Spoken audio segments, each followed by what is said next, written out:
hard times, can't stop me cause I'm all grind, can't block me cause I'm gon' shine, do the greatest shit of all time, I'm feeling like I'm shooting, play perfect like I'm shooting, put working like I'm shooting, undefeated like I'm shooting.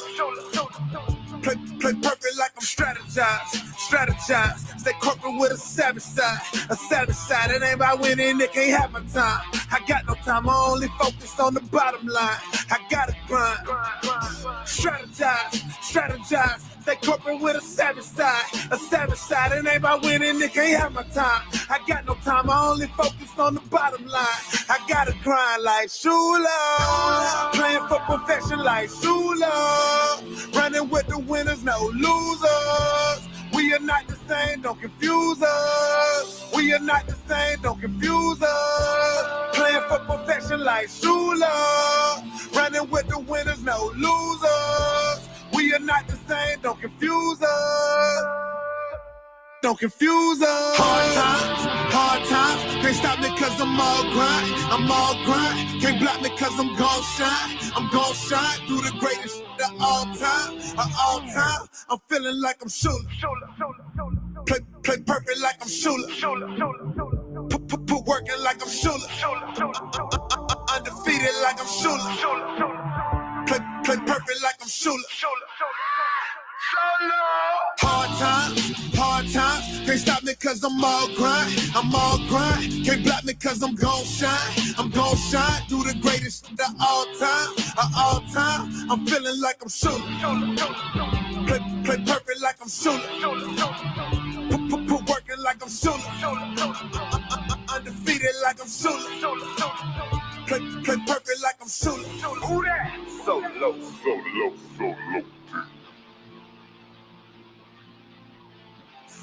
So low. Rest in peace, Don Shula. Still perfect.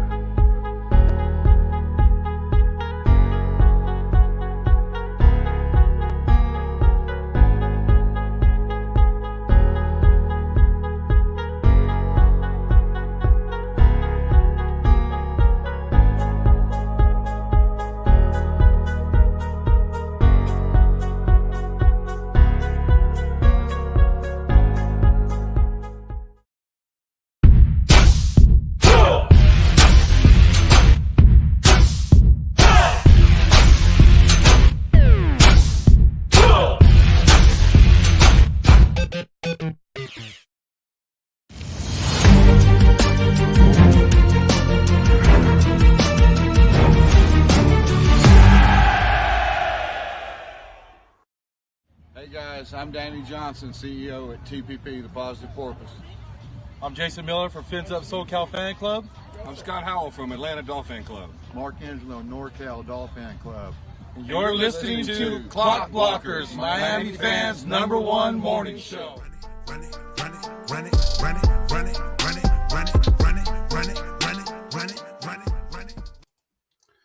Good morning. Good morning, everybody. It is your boy, Stephen D, and we are live on the #1 Miami fan morning show, Clock Blockers, right here on the Miami Sports Music Podcast Network. Stop snoozing with your boy, Stephen D. Yeah, man. Hey, little bit of a late start this morning. I'm going to the doctor's a little bit later and just had a lot of stuff going on today. But I'm here.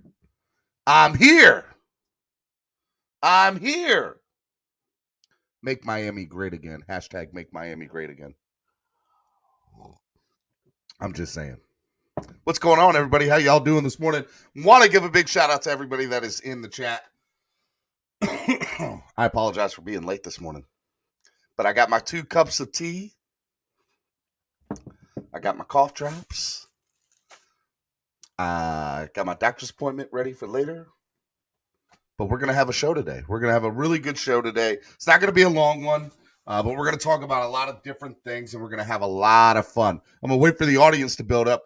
If you could hit the share link below on Twitter, YouTube, Facebook, Instagram, TikTok, whatever. Let people know that you're watching the number one morning show for Miami sports and that you think that they should come over and watch too and hit that like button. Okay? So if you're watching right now and you haven't done so already, hit that like button, subscribe to the channel. Let people know that we're here. Like, share, subscribe. Very easy. Okay? It's not rocket science. Like, share, subscribe. Come on now. Also, if you guys want to sign up to become a new YouTube member today, make sure you guys go along and do that as well. Make sure you guys check that out. Sign up. There's plenty of seats at the table for more family. And my Vin Diesel voice, family. Make sure you guys do that. Also, if you want to donate to the channel and help the channel grow, you guys can do that using the YouTube Live Super Chat, which is the $ down at the bottom of the chat. You guys can also use PayPal, which is MSM Podcast Network. And you can also use Cash App, which is $ MSM Podcast Network. And I don't care if it's $1. I really don't. It goes into helping the channel grow. It makes a big difference when you guys do that. So any little bit you guys donate, thank you. It's a big deal. I want to give a big shout out to our sponsor, Tail Greeter, the best sponsor around. If you guys are going to be in the South Florida area this Sunday and want to go to the last home game of the Miami Dolphins, I would do that. Go to tailgreeter.com or download the app today and let people know, hey, man, East 32 Dolphins Tailgate is where it's going to be at. And that is the best way to go ahead and do that and party with the big boys, the top dogs, and the ladies. Ladies will be there too. It's such a good time. So make sure y'all come out and y'all do that. It's going to be a lot of fun. Andrea says, hit the like button, you morons. I guess, is that your Larry impersonation? I like it. I like it. I want to give a big shout out to everybody that is in the chat so far this morning. I got a little bit of a surprise for you. I was waiting to get more people up here, but I worked on some content last night that I think y'all are going to like. I think y'all are going to like. All right. So matter of fact, what I will do now is I'm going to play it for you because I worked hard on it. It's a collage of photos over the last couple of years at Miami Dolphins events or Miami sports music events and clock blockers events. So I got a lot of really cool stuff in there. They're just photos, but it's a really good slideshow that I kind of worked on last night. So I hope you all enjoy it. It's got some music in there. I hope Facebook doesn't end up hitting the button where they say, oh, you're copyright infringement, blah, blah, blah, blah, blah. If they do, screw it, go over to YouTube. Because I worked hard on this last night, and I want you all to see it. Okay? So let me...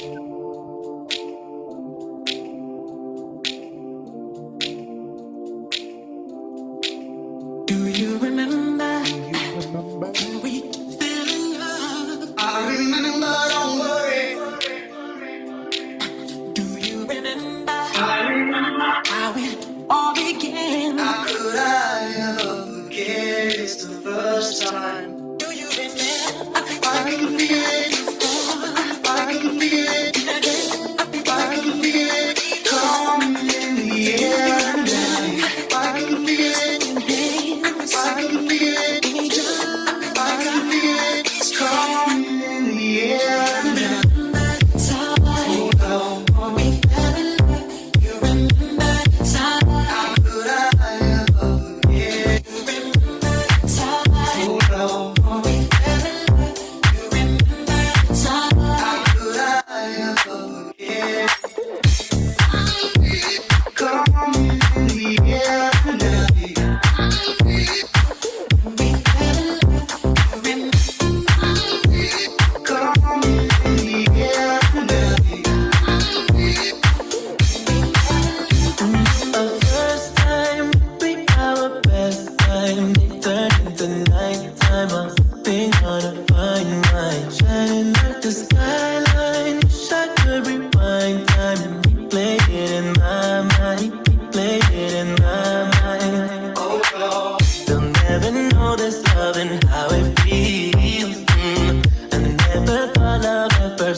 Do you remember?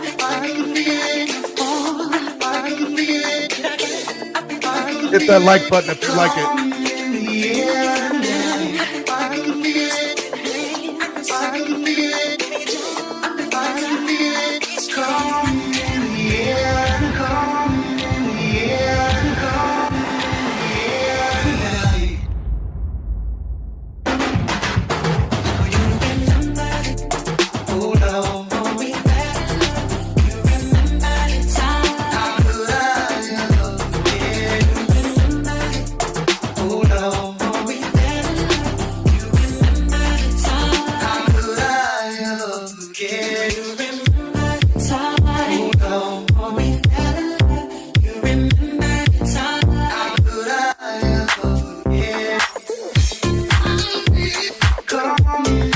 Hope y'all like this.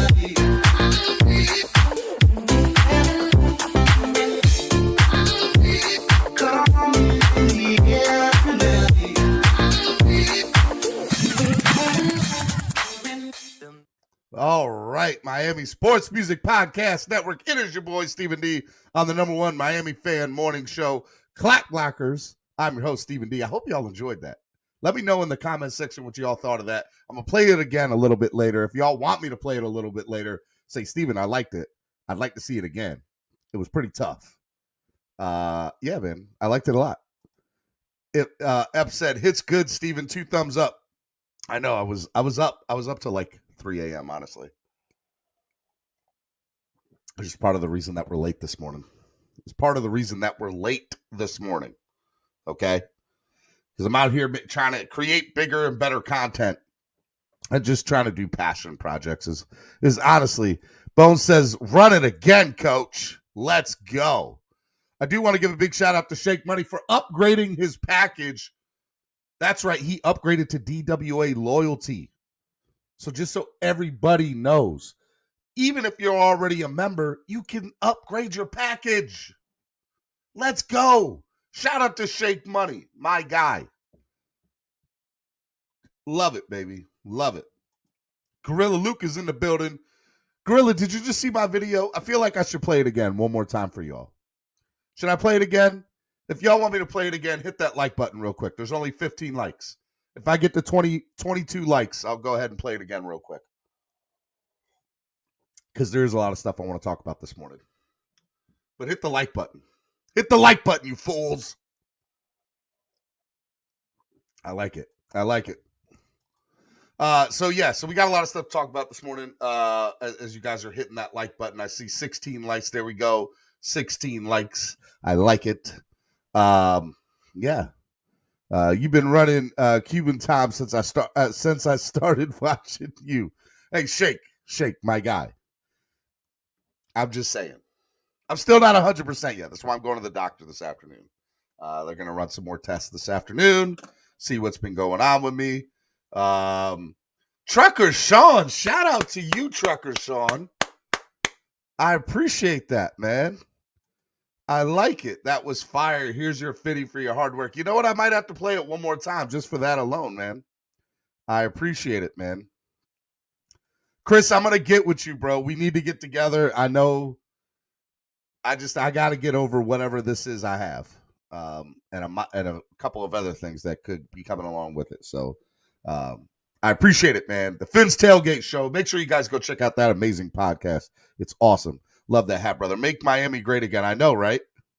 I like it too. Shout out to Finn Sticky. This is Finn Sticky's hat. Colin said, Steven, I'm going to my first Fins game this Sunday at the Hard Rock. I went to the 2019 Orange Bowl, Gators versus Virginia, but I was hoping to meet you, but you said you're not going. Colin, I apologize, man. I am not going. Bro, if you come next year, let me know. Let me know. We will take care of you next year. Andre V says, you've tested negative by now, right? Believe it or not, I haven't been able to get all the testing facilities were filled up near where I live at, up in northern Maryland. There was nobody available. There is some testing now that I could get into. It'd be like a 2-day wait. But up until, honestly, Monday, there was nothing available. And so I had an at-home test, but they all tested negative for me. even though I had all the symptoms. But now there's some like after effects that have to do with like body, like my back and my leg and my upper leg area. I mean, we're talking about like sitting in this chair hurts. That's how much pain I'm in. So, and that didn't happen till about, and I can't, and it's like stayed pain. It's not even just regular pain or like it comes and goes. It's here and it's not going anywhere. And it's been like here for 4 or 5 days. So I reached out to my doctor at the beginning of the week. She said, as long as it's somewhat tolerable pain, and that's a stretch, unless you want to go to the ER, which I did not want to go to the ER. I wanted to go see her. She's like, I can see you on this day. So I will be seeing her this afternoon. So yes. So we'll see what happens. We'll see what happens, Andreas. All right, I'll play it one more time for y'all because I got a bigger audience now, and I think it's pretty dope, and I think it's a cool song. So we're gonna play it one more time, and then we're gonna get into the show. All right, so keep it right here. Make sure you hit that like button. Here we go. Let's go.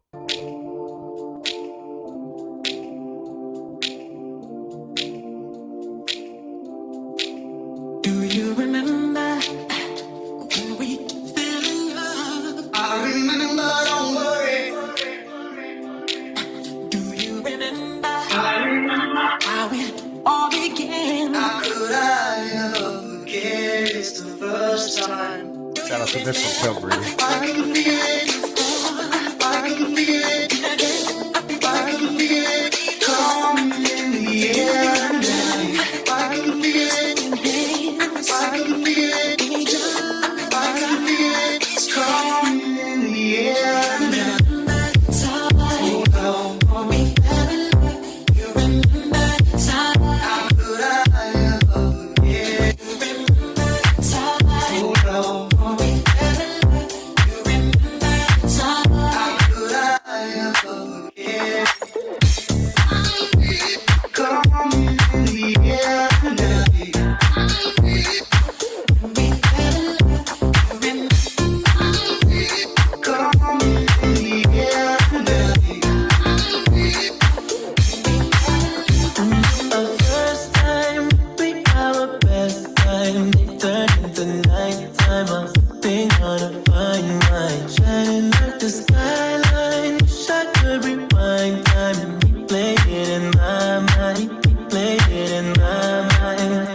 Yeah, Drew. They'll never know this love and how it feels.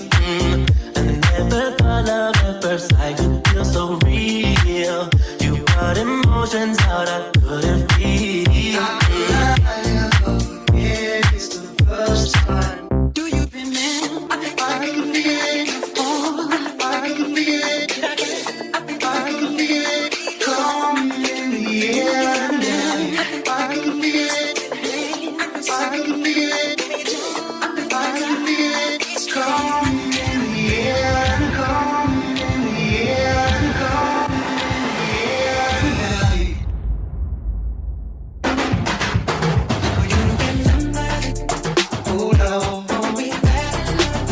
You remember the time? How could I ever forget? You remember? Oh no, we fell in love. You remember the time? How could I ever forget? You remember the time? Oh no, we fell in love. You remember the time? How could I ever forget? Coming in the air now.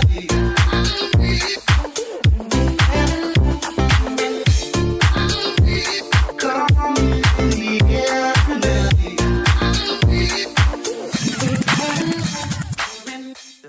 All right. I played it a million times, not a million times, by 2 times. I hope you all liked it. I liked it. I think it's a great little mashup. Somebody asked, was that the Sick mashup, the Sick Kick mashup? Yeah, dude, I found that dude on the internet. I thought he was fire. Darren says, dude, this video is cool as AF. But why didn't you use a solo song? Because I saw that song and I heard the song and I got inspired by that song. That's why, Darren.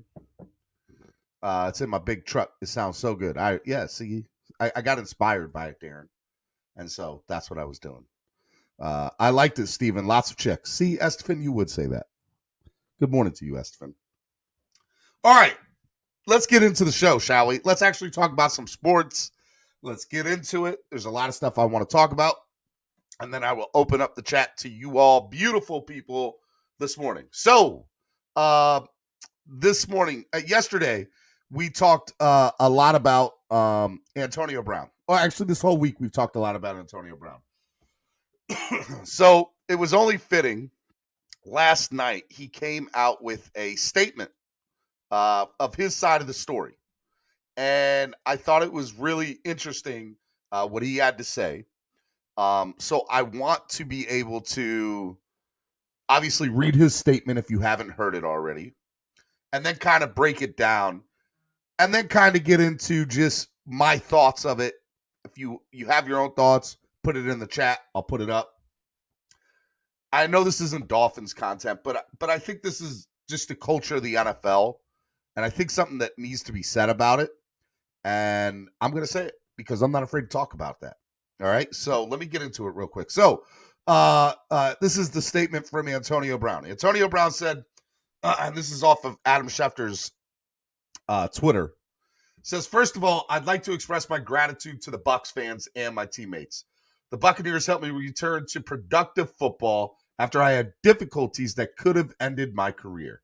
We worked together to resolve those difficulties, and I will always appreciate that. Being part of a Super Bowl champion team and then a contender is a dream come true. I make mistakes. I'm working on myself, and I have positive influences around me. But one thing I don't do is shy away from playing hard on the field. No one can accuse me of not giving it my all every play. Because of my commitment to the game, I relented to pressure directly from my coach to play injured. Let me pause right there. Because of my commitment to the game, I relented to pressure directly from my coach to play injured. Let me tell you how big this is. Bruce Arians, this is big on his. I'm telling you, this could blow up in Tampa Bay's face, big time.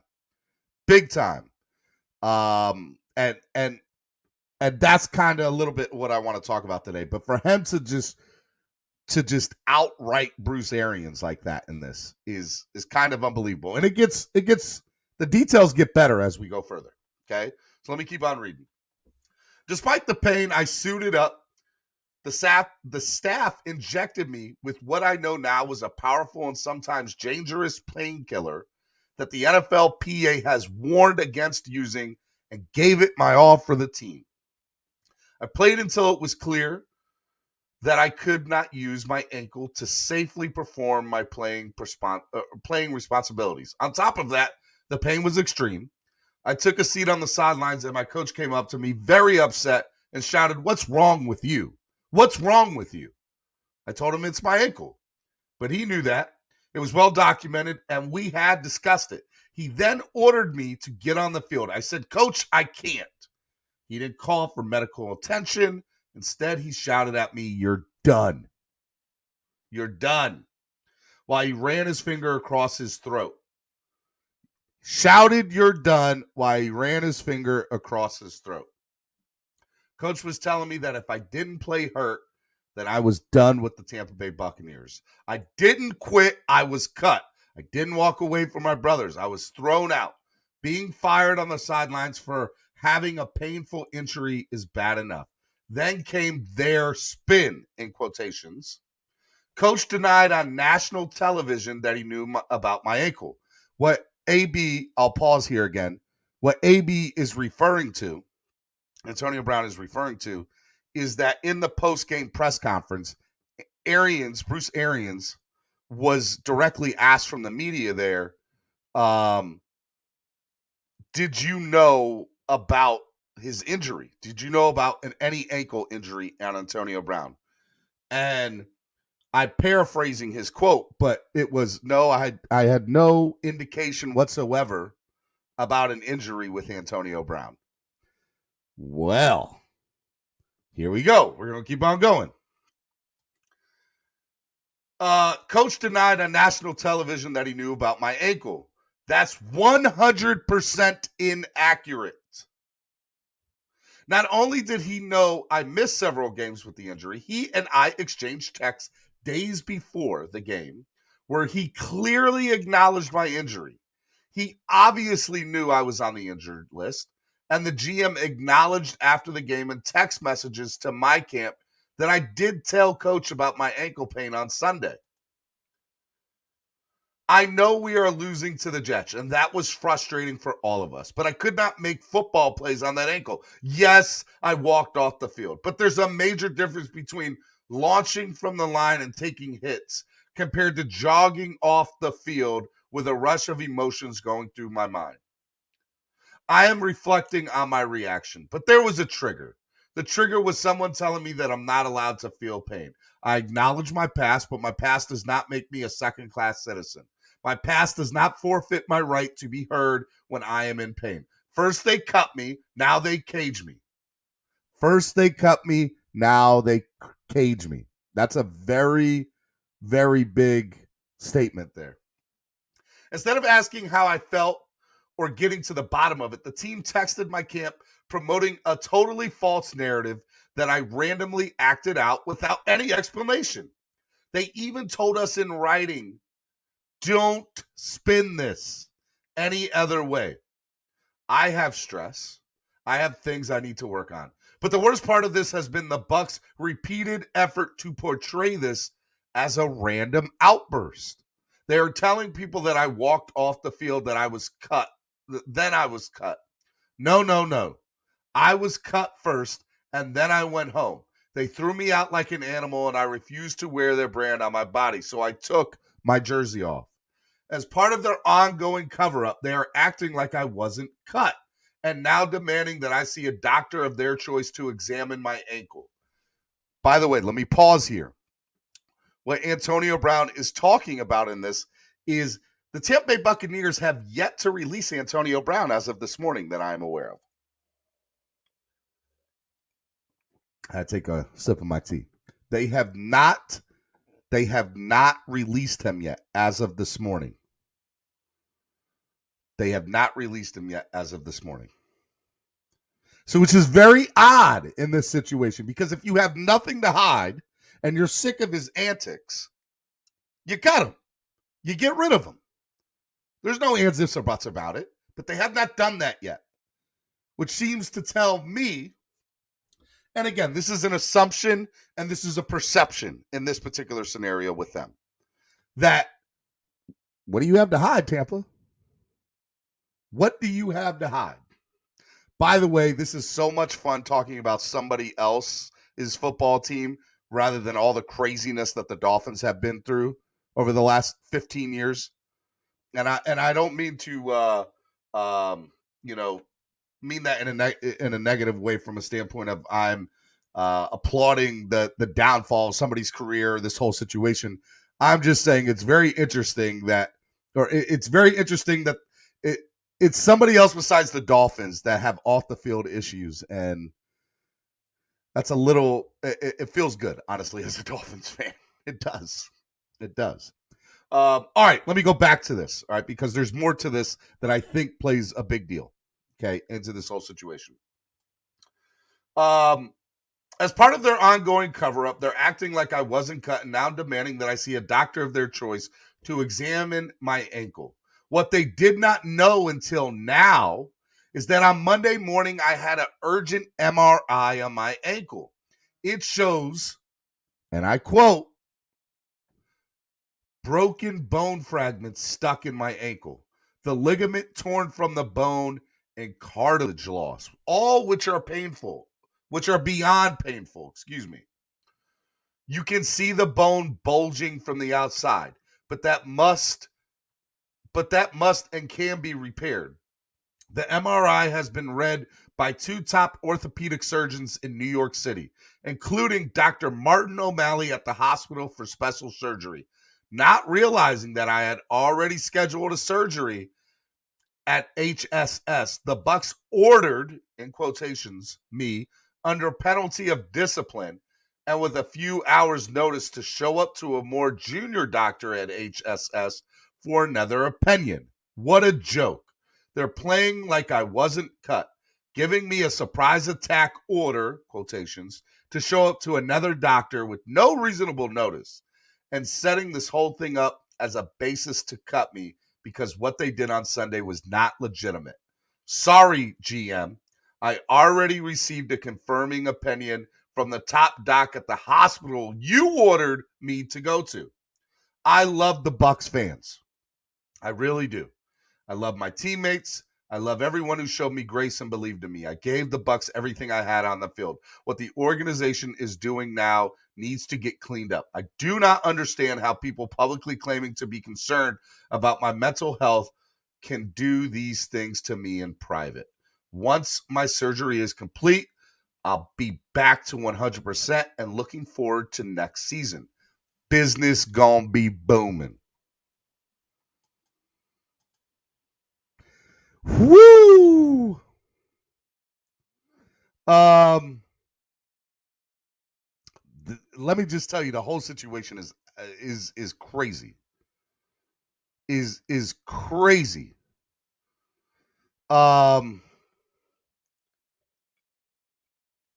Here's my opinion of the whole situation. And by the way, there was more. If I'm correct, there was more text. There was photos leaked this morning.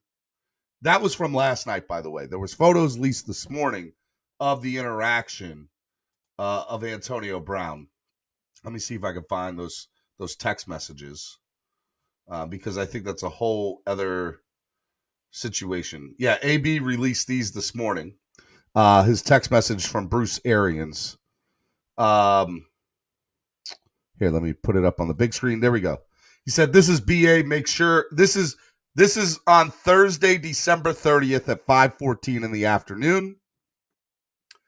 This is BA. Make sure you're ready to go tomorrow. We are not in capital letters resting for the playoffs." Antonio Brown never responded. He called again Friday. He said, "Call me."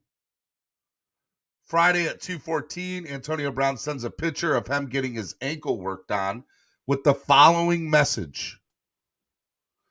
I'm all in, coach. Really can't get to full speed. I want to win, want to be there. If I wake up tomorrow, feel better, I'll be ready. Kind of wrote it outside on 2-point play.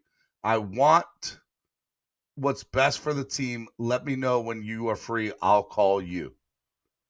Okay. And then it says, and then there's a message. Come see me in the morning. We'll talk it out. Definitely want you with us in case you're ready. Again, this is a fluid situation. It's moving along.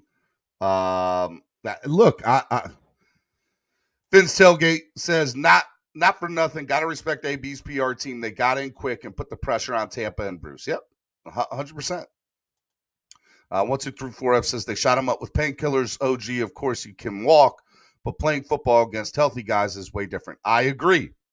I understand that he, got up from the sidelines, did a couple of jumps, tried to hype the crowd up, but there's a big difference between let me plant my foot on turf or playing field and line up against the best players in the NFL. Like it's just night and day difference.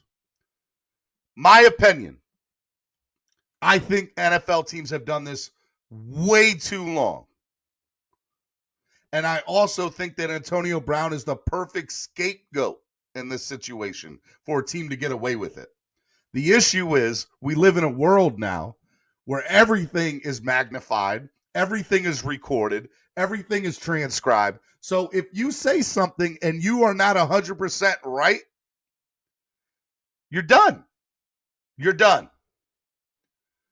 You will get called out on your BS. Do I think Antonio Brown deserves some of the blame here? I do, to a certain extent. You don't act like that. But I also know you get what you pay for. You get what you get. And you understand that Antonio Brown, who he is as a player on and off the field.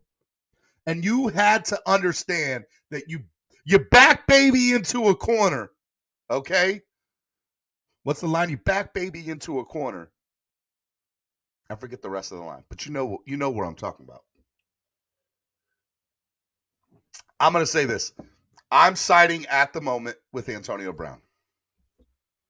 I'm siding with Antonio Brown. There is nothing, because all I've heard, like here's the thing about the whole situation too, right? Like, he's called out people. He's called out people for, that, like, straight up caught Bruce Arians in a lie two times, right? Hey, did you know about his injury? Nope, didn't know about his injury. Lie. Lie number one, debunked. Have you talked with Antonio Brown about the injury? Lie. Lie number two, debunked. I'm just saying, I think, there's a lot to be said about this whole situation here. And it's not just from a Tampa Bay Buccaneers perspective, although that's where this situation is specifically. I think it's an NFL thing. I think NFL teams have been doing this for years to players, and we don't give the players the benefit of the doubt because they're millionaires. And, look, I get it. AB had a pickup game of basketball before he went to the doctor. Pictures came out. Let me tell you why that's irrelevant, Estefan. Let me tell you why that's irrelevant. Because if he says, I'm trying to see if I can play, a pickup game of basketball could be him attempting to see how much pressure can I put on this ankle? How much pressure can I put on this foot without it really hurting? Right? Let me tell you why that is it's an irrelevant argument. It does they could, to me, that's them reaching. That's Tampa Bay PR's reaching for anything they can get their hand on, to do this. And I think it's actually a great segue, Andrevius.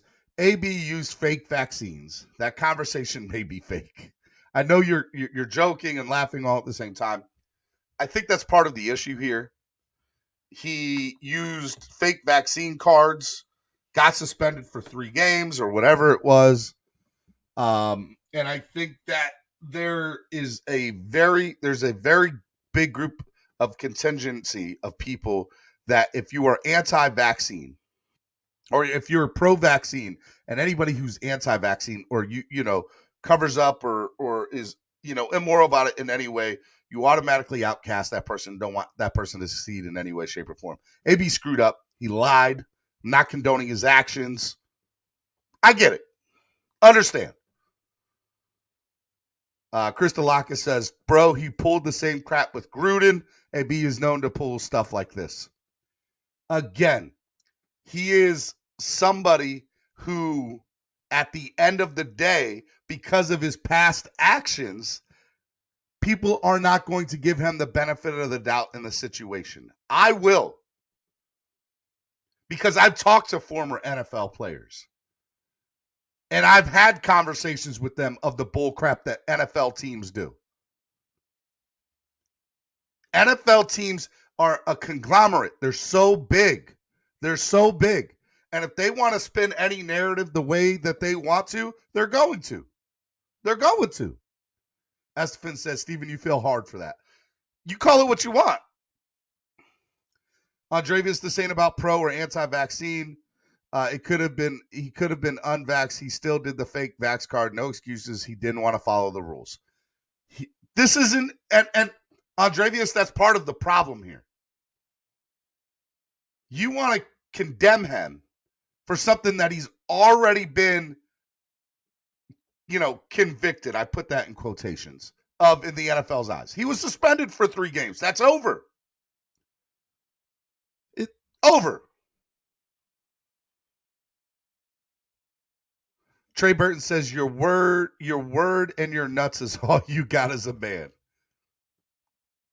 Trey Burton, we live in a world where something, never mind, I'm not going to go there.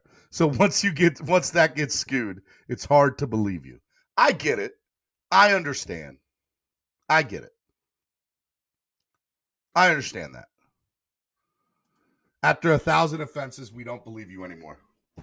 And Antonio Brown, for the most part, has himself to blame for that. But taking that aside and isolating this one incident, I'm just isolating this incident and not bringing the rest in. There's a problem here. And I don't think it's 100% on Antonio Brown. And I think that the Tampa Bay Buccaneers here are in the wrong. And I don't think that Antonio Brown is 100% wrong in this situation. He could have acted differently. He could have went about this better.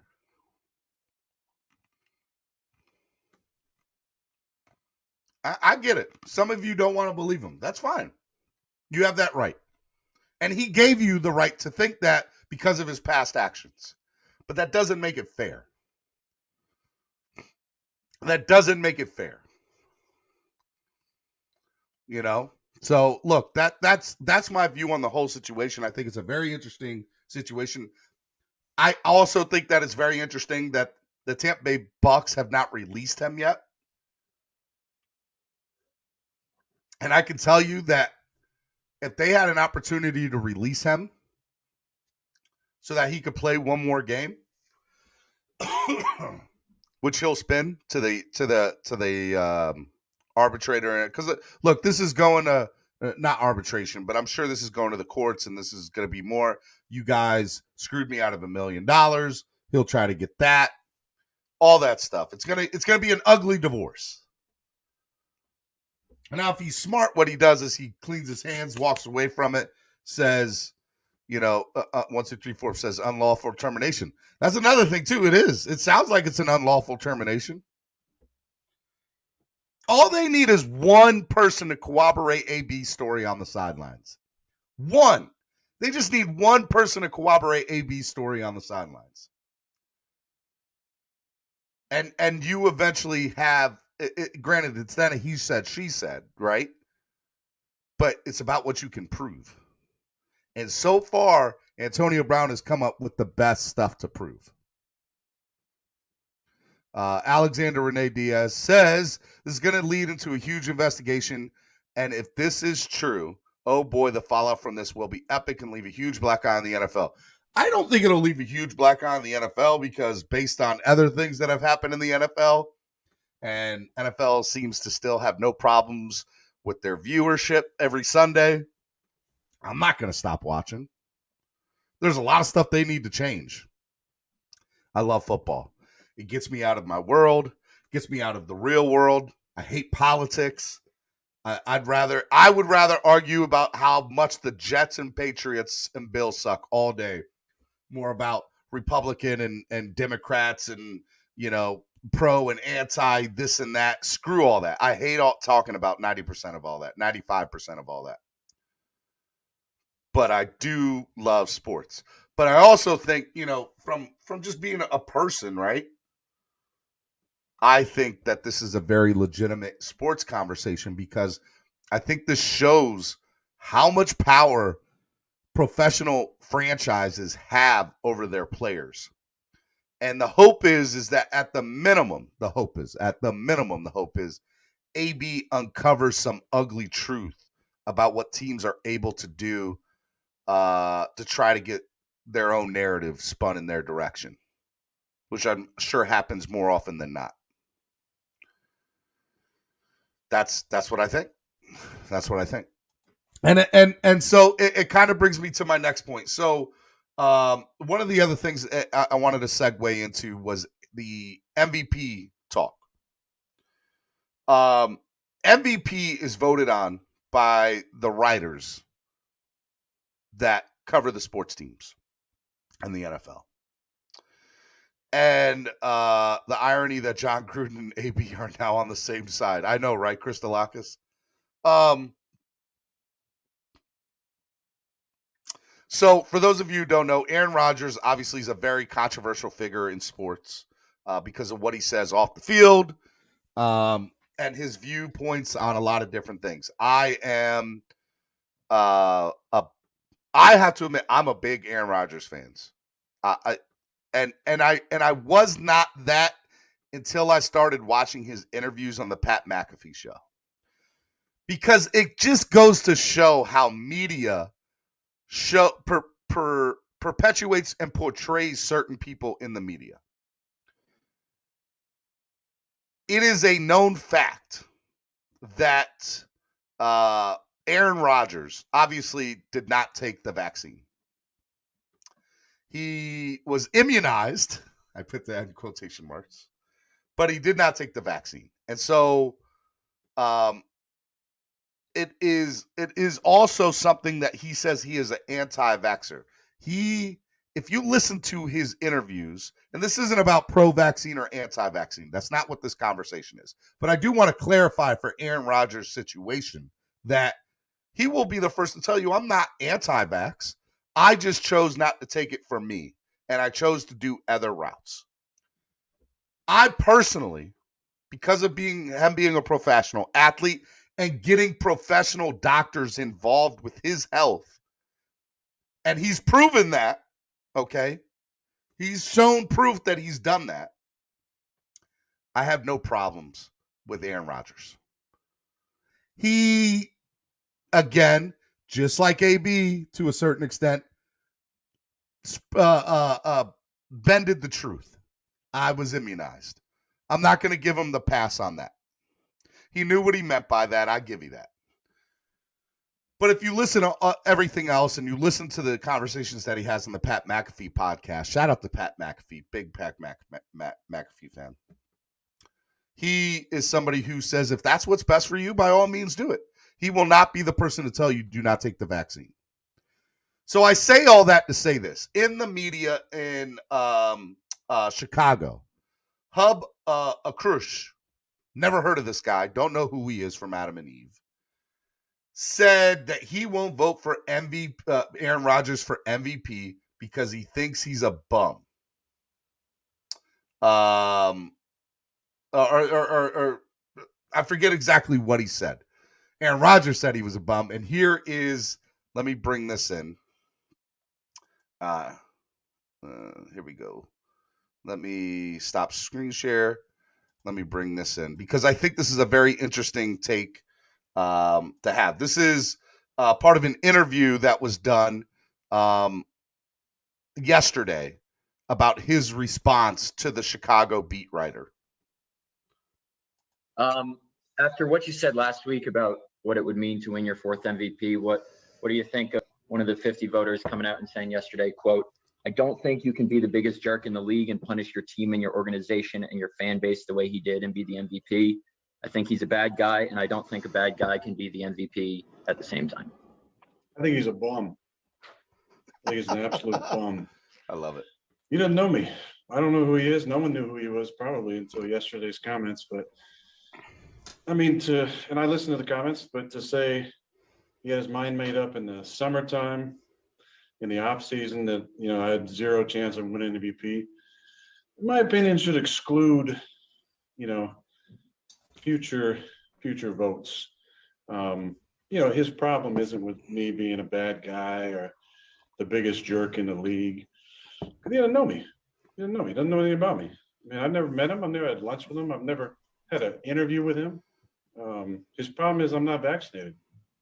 You know, so if he wants to go on a crusade and collude and come up with an extra letter to put on the award just for this season and make it the most valuable vaccinated player, then he should do that. But he's a bum, and I'm not going to waste any time worrying about that stuff. He has no idea who I am. He's never talked to me in his life. But it's unfortunate that those sentiments. It's surprising that he would even say that, to be honest. But yeah, I knew this was possible. Talked about it on McAfee weeks ago. But crazy. First of all, Aaron Rodgers is the MVP off the field too, because he does not hold back what his views are, what his thoughts are. I absolutely love everything that he says. I get it. I get where he's. So here's the problem. There's so many problems in this whole situation. Number one, why do only 50 people get to decide who's MVP? And by the way, those 50 people are writers, I put that in quotations, who cover the team, who've never probably played football a day in their life. So they're the ones who decide who the MVP is. That's the first and foremost problem with this, right? Second problem with this. You're not even supposed to disclose who your vote is. You're not even supposed to disclose who your vote is for. That is part of the rules, if I am correct. I could be wrong about that. You might be allowed to disclose.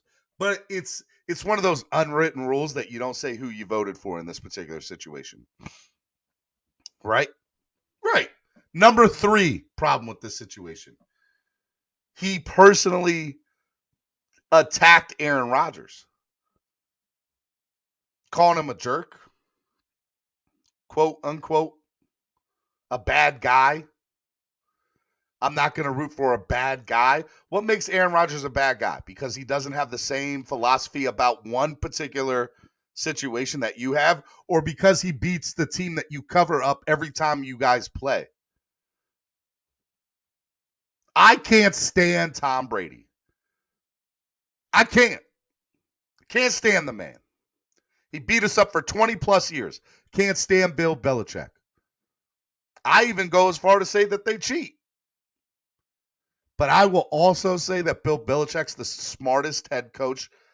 And it's so tough for me to say because I love Don Shula. But I mean, look, here's a reality. There's not a coach in the NFL currently right now that I would rather have over Belichick, if I'm being honest with myself. So I can hate on a guy and still say, you know what, the guy's good. And if you are somebody who has a certified vote of the most valuable player in the best sport in all of North American sports, you should not have a vote. If you cannot take your biasism out of there, cannot have a vote. Point blank. So I really thought this whole situation with Aaron Rodgers is very interesting because I think it should. My hope is that in the offseason, the NFL and the NFLPA will kind of look at maybe an alternative way to start new voting on league MVP. Because I don't think it should be. Here's what I honestly do think. I personally think that it should be a mix of MVP should be a mix of NFLPA, NFL executives, NFL head coaches.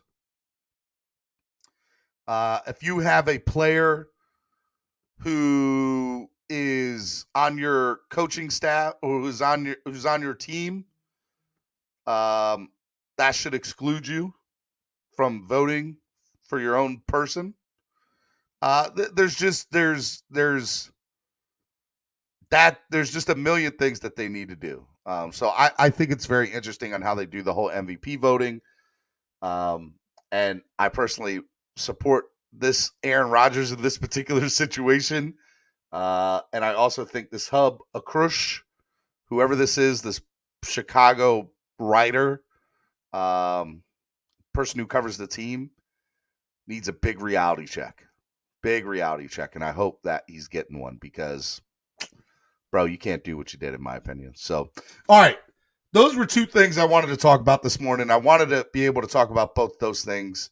I know that, we're playing the New England Patriots. It's Throwback Thursday.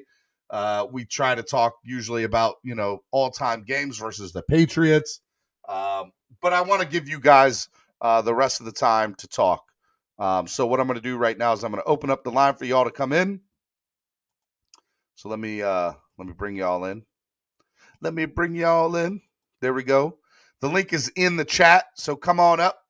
I'll answer any questions you have. I'd love to get your take on the whole Aaron Rodgers situation, the Antonio Brown situation. If you want to talk about the Dolphins and Tua Tagovailoa,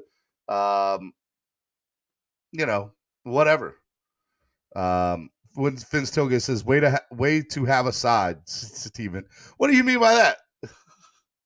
Are you happy the sides I took, or are you mad that I'm not being a third party, being neutral in this situation? Darren W. said, did we fill all the slots yesterday? There was one more slot that did not get filled. There was one more $25 slot that did not get filled. So there is one more available slot for the Tua, for the Frank Gore autographed Dolphins jersey, JSA certified, and the Ricky Williams. And then what I'm going to do is probably not today because I got to go to the doctor later, but maybe tomorrow in the afternoon, I will get all that set up to do the drawing. So yeah. One more $25 donation will get you into that. Okay. All right, let me start bringing down some people in here. First person I will bring in is my man, Alexander Diaz. What's up, Alex? Hello. Alexander. Can you hear me? I can hear you. What's up, bro? What's up, man? Good morning. How you doing? I'm doing good, man. I'm doing real good. I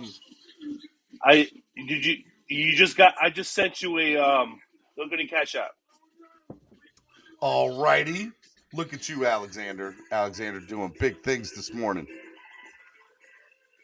Let me look, Alex. As soon as you mentioned about that last slot, we went over there to. There we go. Alexander filled up the last slot. If anybody else donates $25 or more, I'll add you in today into the thing. But I appreciate that, Alexander. So there we go. You got a lot of noise in the background. You at work? You at home?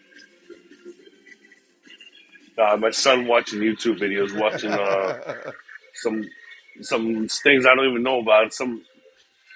I know the kids on the YouTube. The kids on the YouTube are crazy, man. I got 2 kids. I understand. Let me bring in Polo. What's up, Polo? Yeah. What's up, Steven? How you doing, man? I'm doing fine. I was just looking over how if we got Deshaun Watson, if we cut these certain players, we'll still have the same amount of cap space we came in with. That's crazy. I know. That's what I wanted to talk about. I was looking at that. Let me bring in some other people before we get into that. 1, 2, 3, 4 Epps. How are you doing, bro? What's up, brother? What's up? Epps, my boy. What's up, What's Epps? good? What's up? First, I just want to speak on 2 things real quick. Aaron Rodgers is a beast. Okay. Yeah, Anybody, you know how I feel about personal attacks, Steven, and I think Aaron Rodgers went easy on that guy. I'll be honest with you. I do too. Okay. Now, secondly, I know how it is to screw up your whole life with mental issues and anger problems, and then don't do something and get blamed for it.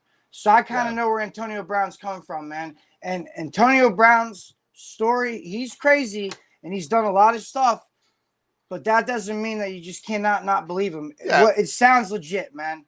And that's just my opinion. I don't know for sure. And just for the sake of the conversation, and I got some more people I want to bring on. For the sake of the conversation, I'm not saying that my viewpoint is correct or right. Yeah. I'm just telling you what I personally think. Yeah, exactly. And I think that he was going to be getting the short end of the stick, but right. But he's doing a good job And with his Bruce reputation. Arians I don't think he would fake an injury. Bruce Arians is spinning. Bruce Arians is spinning this. It's not even whether you think Antonio Brown's mental problems. Hello, you know why that's not even the conversation either? It's not even whether you think you're going to fake an injury or not. It's a matter of would you do anything that you can to help your team win, right? And so when Tampa's response is, well, he played basketball the day before, or he was jumping on the field on his way out. He didn't say, hey man, I couldn't walk. He said, hey man, I could not compete at a level that I feel comfortable with, right? Exactly. Or he could injure himself further. I'm talking about in terms of Twitter, like the fans saying, oh, well, why would you jump? I don't think he would fake an injury. Like, Well, let me ask you this, Steven. What would it take for Antonio Brown? How pissed off would he have to be for him to take off his clothes and walk off? I don't think it would take much. I don't think it would take much for Antonio Brown. I think Bruce Arians saying you're done and putting his finger across his throat would do it.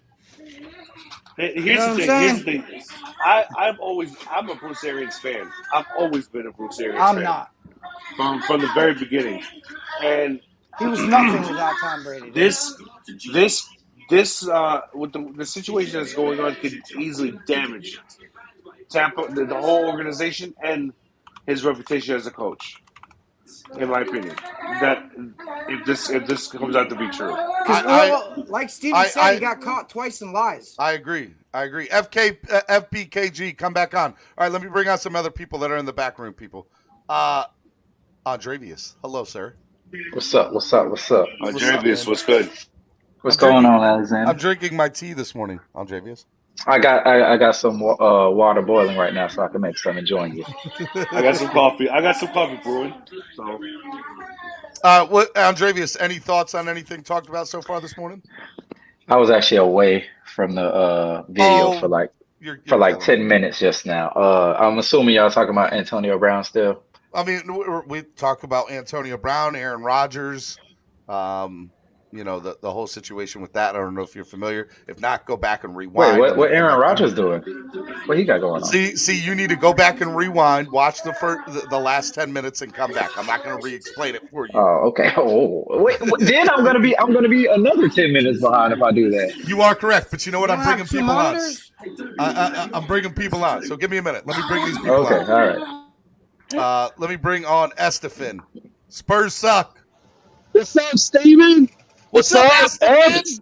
Andrevius, I see you up here. What's up? With those bullshit drinks, Andrevius? And Alexander, I know it took you a while to jump in it because he was getting all his notes from the Big O show. The Big O. Big O, man. I don't even want to talk about him. Bro. That's the Big I. The Big I. I'm trolling y'all. Yeah. I want to talk about how AB and Tua are going to be balling in the CFL. But I just want to say one word real quick. Merger, baby. Next year, the CFL and the XFL are going to do it, bro. Real talk. That's going to be so big. Yeah, that's going to be the XFL. The CFL and XFL are merging? The CFL and XFL are merging. And Dwayne Johnson is a huge part of that. It might be fun to watch, man, honestly. I think it's going to be really fun to watch. I'm going to be honest. That shit's still going to be trash. Yeah, Tua's going to do it for watching bro. the game on Sunday, Andrevius, so I don't want to hear from that. I am watching the game on Sunday. I never said I wasn't watching the game. Found better things No. Russell said he didn't want to watch the game, and I told him don't feel bad for it. I'm sorry. I misunderstood you. I'm sorry. Well, guys, here's the thing. I'm going to be at the game on Sunday. No, for real, though.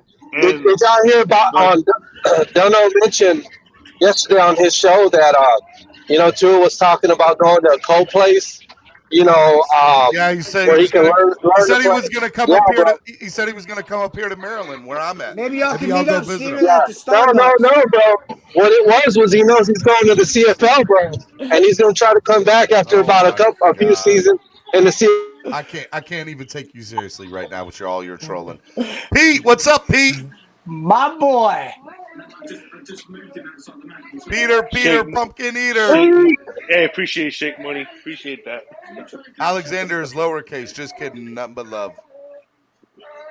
It's lowercase though. But, I get what you mean. Hey, but all right, Pete's not responding to me. Go ahead, Alexander. A friend of mine actually knows AB personally, and he's known him for years, and he even said that the antics that he did on Sunday are not normal, and he even said he wouldn't just walk up the field if it wasn't something that happened. If something, he wouldn't just walk up the field like that. He was clearly. There's no arguing that he wasn't triggered. Like I would have done the same. Clearly triggered. I would have done the same thing if Bruce told me you're done and put his finger across his throat. I would have threw my shirt right at him, dude. So. Hold on, is there like a house blower? Have y'all seen one has? Hold on. Go ahead, Andrevius. Two things could be true. Like Bruce Arians could be in the wrong, and he could have pissed AB off. But AB could also be a guy who has some fucking screws loose and is always just going off the Swear deep end jar. about every fucking thing. Swear jar. That's fine. I will give my swear jar money. But AB's just full of the antics. I just feel like it just ain't worth it with this guy no more. But he's gonna be given another chance, and then something else is gonna time happen. out. We know it. Like it's a pattern. It's a pattern. Andrevius, here's why I'm not okay with saying that this time. Because you're taking his past, and I get it. Like your past needs, like you need to be held accountable for your actions. I get that. But you also have to understand with what you got, right? And Tampa knew what they had and played it to their strength. Played it to make it look like they were the good guys in this. And AB called him out on it. And the only reason that AB is not going to get heard or get told is because of who AB is in this particular scenario. And if we find out that AB is telling the truth about all this, guess what? He's going to go to another team. He's already starting to prove it. He already proved it. He's going to go to another team, and then something else is going to happen. And we're going to be like, here we go again. That probably is true, Andrevius. And you know what? Yeah, you could be right. It's going to keep happening. Yes, but that doesn't. You can't while. Disclose the fact of what the Bucks did to him. And Andrevius, all these people with the A name, you guys are killing me. Andrevius, here's the thing, dude. If you're a GM or a coach, that's your right to be like, I don't want this guy anywhere near around my locker room. But if you go out and look, and you look at, let's go back and look at T.O.'s career. T.O. was considered by the media a cancer to the locker room. T.O. is completely different. T.O. didn't beat up people in security offices. T.O. didn't put his meat on women's foreheads. T.O. ain't do none of that. He was just annoying. He was just annoying. That's all. He was only guilty of being annoying. The media, the drama queen. But the media portrayed him just as bad as they do. He was only guilty of being annoying. AB literally does things that's like, what the hell is wrong with you, my guy? Let me ask you. Did you forget about all the stuff that came out between him and McNabb, bro? Like McNabb was known to be like one of the humblest people in the league, and then all of a sudden there's all these blow-ups and all this stuff that you didn't hear about until T.O. was on the team, bro. Yep. And Estefan, I'll do you one better. Not only that, Donovan, there have been stories that have come out post Donovan McNabb's career now that made him be the person that was causing all the drama. Yep. Not the other way around. I heard about that. I don't know, bro. That's hard to believe after all those chunky soup commercials he did, bro. I believe him. But see, that's perception. That's perception, bro. Here's the thing: you can't just because of somebody's mental problems, you can't discount the fact that they were wronged. You can't do that. Just because somebody, if somebody was wronged, they were wronged. If the Bucks did something like this, it's totally unacceptable, and they should not get a pass. Period. I agreed, Epps. But can we just all agree on one thing? That he has not been the same since Vontaze Burfict made him out. Yeah, yes, I was about to say. Listen, I'm not. I feel like I troll all the time. You're probably going to think I'm trying to be funny and make fun. I think this man is going to be an amazing study on CTE one day. Oh my God! Good point there, Alex. Just man, I forgot about that. Yeah, Vontaze Burfict killed him. Over the middle, Vontaze Burfict laid him out, and he's never been the same since then. I'm not gonna lie, I kind of like that hit when it happened because I hate the Steelers. But yeah, that was pretty dirty, yo. Yeah, so I Big Drip says they gave him freaking drugs on the sideline, then watched as he acted a fool. They knew exactly what they did. Done. Yeah. Like what kind of drugs? Like, you know what I mean? They'd probably shoot him up with liquid morphine, I would think. I don't know anything about that. They did the same thing they do to every injured player. Every football player in history can tell you they've had injuries where they just shot them up with some stuff. Like it's been going on like this for years. Why do you think Calvin Johnson came out publicly and said he was done being shot up with painkillers and being told to go on the field? And you know what? That's a great example, Epps. Calvin Johnson and Barry Sanders left their franchises because of how manipulative those Yeah. franchises are. It was the same franchise. No, but Calvin Johnson. You're right. Something might be up with that franchise. Hey, look, bro, you're not wrong about that. Detroit has a lot of bad issues, but the other thing that I find very interesting, right, is you can go look at a lot of different things, right? You can look and say, hey, look, this person looks like they're going to be a good option for this football team. And the media is based on past transgressions, say, well, this person's a cancer. But if I'm a GM and I watch ESPN all the time, then of course I'm going to be shown, hey, look, in my back of my head, I'm going to have that thought of, hey, this person's not that good, or this person's a cancer to the locker room, without ever really knowing what the truth may be. And then you have to go off of what people's perceptions are. If people don't just get along with certain people, right? And so Donovan McNabb and T.O. just did not get along with each other. They just didn't. True. Yeah. If he had an injury, what he said, if it's true, and also if he has the proof, regardless of what he's done in the past, man, bro, that's sorry smart for him. I got some other people in the back. I want to bring them on. Chris, what's up, Chris? What's happening, brother? What's good, Dad? This morning, bro. Guys? I like Chris. I like Chris because what sets Chris apart from a lot of other channels, not to say I like them all, but man, bro, there's too many excuses for Tua, bro. And Chris ain't playing that bullshit, man. I like Chris. Swear jar. God, both of y'all this morning. You and his mic, that's not even what we're talking about. But you know what? Chris, I have a question. For you, Chris. What's good, dog? First of all, You know thanks what I'm talking about. What you called me out a little bit ago in the chat. I want to address that. No. Here's what I said, and if you saw, I put a comment after it. I like that you took. Everybody calls you out, bro. Because in some ways, man, everyone tries to play neutral too much, and I'm victim of it too, man. I'm trying to bring people back to the middle when sides and lines are drawn and people are picking on a side. I don't like lines drawn in the middle of stuff. There's perspective. I do like that you have a side, though. You know what I'm saying? Like, you have something you believe in, so you want to go ahead and try to get your point across. And when you were talking about Rodgers and stuff earlier, and I like that. It's easy to hate on Rodgers, right? It is. But I love Rodgers, man. It is, and the media, at the end of the day, the media are going to spin it any way they see fit. Right. And so when Aaron Rodgers is able to come out and say, bro, this guy, he doesn't know me. He's never even interviewed me. He's never talked to me. Like, I don't know this guy from Adam and Eve. And so for him to come out and publicly say somebody's reputation, he's a bad guy. Yeah, that's not cool. You can't hate Rodgers, y'all. You can't. Because if a dude grew out his hair, and nobody knew why he was looking like this the whole time, but it was to put together his John Wick outfit for Halloween, bro. You cannot hate those dudes. Well, there's some stuff on Rodgers. I'm sorry to cut you off, Steven. Apparently, there's some stuff on Rodgers that is also his personal hygiene is somewhat questionable. Especially with his girlfriend. What do you do? Live in his house? Come on, man.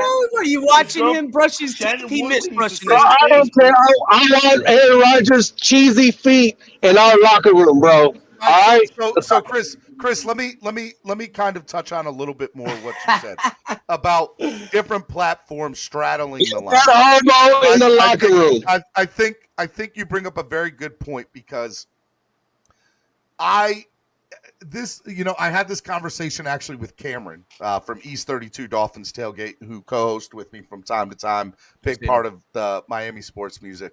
We talked about, yesterday's show and how, I touched on some touchy subjects and my viewers went from like 126 to like 72 in a span of like 5 minutes after touching on that subject, because some people just don't want to hear that talk on a platform. And that's fine. and I try to stay away from a lot of politically charged topics.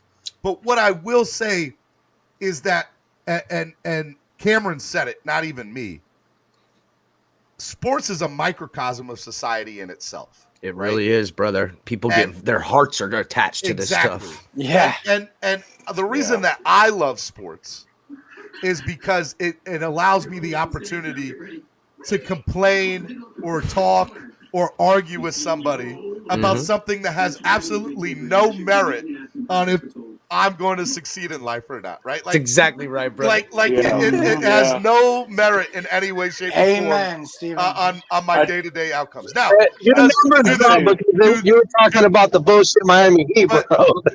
I hope my girl's not watching. Do the but if I had to Dolphins? choose But do the between my Dolphins? fiance- Hold on. Do the Dolphins hurt my feelings when they lose? Do they make me sad? That's Do why I the got the Dolphins damn make it me doll, cry? bro. Damn it doll. Yeah, Damn it. Damn it Of course they do, right? But I say all that to say this. I do feel like I'm very big on like Deion Sanders. Like I think no platform is talking about HBCUs, right? And so I have a platform. Well, I can talk about things that I'm passionate about and want to see succeed more because I have a platform that's given to me. It's y'all's choice. Support. You want to give Exactly. support. It's y'all's choice whether to fall. listen to it or not. And I normally 99.9% of the time will say, hey, look, this is my opinion. This is my view. Doesn't make it right. I'm just telling you how I think about it. And there are people that are going to disagree with me that I want to come on my platform because it makes it more interesting to talk to that person or make it more watchable for people when you have two different viewpoints or side points. So I think where it gets lost in the translation, especially in Dolphin Nation, is you have such a powerful person like Tua, right? Let's use Tua as an example. Perfect example, brother. I know where you're going with this. Continue, Steven. Tua is such a powerful person inside the Dolphins fan base because there's no middle ground with Tua. There isn't, man. It's You either love the man like Andrevius, or you hate the man like I'll say Pete. I'll say Pete. Say Epps, man. Don't worry about it. Epps. I don't care if you put my name out there. Or Epps, right? So Of course I you say would. all that because for the most part, it's tough for me it's tough, not for me personally, just a fan in general, to be like, well, you're what's wrong with the fan base. You're what's wrong with the team. You're what's that gets said all the time on Dolphins Twitter. And there's so much hate and they whip out their fandom, metaphorical, whip out their fandom all the and time. try to measure And it so- to each other, so- and that's not cool, man. And so let me You're step not up. a real fan. Yeah, I've been a Exactly. fan for 81 years. It's like, You're not a chill out, fan. dog. You like Alabama. Don't You play me really on like that fan. Alabama. You're a Yeah. Bama Oh, fan. You're not a Dolphins fan. We all know you're a Bama fan, Andre. Come on, bro. Right. Okay. I'm a Bama fan. I'm a Bama fan. FAU. I tell you guys. My one mom thing. graduated from FAU. She was valedictorian. And my Your mom mom was a graduated real from one. FAU. That's Go right. Owl. Owl Who- way who? back Something when, in brother. common. Owl way baby? back when. That's right. My mom graduated from FAU too, Chris. That's something we have in common. That's crazy, brother. I I graduated, graduated from brother, the FAU. I don't get Owls. no credit because I'm a Bama fan. I graduated from the Broadcasting Institute of Maryland. That's where I You went. know I'm Really, joking with man? you, Hey, Jack. there I you go. graduated from the School of Hard Knocks, brother.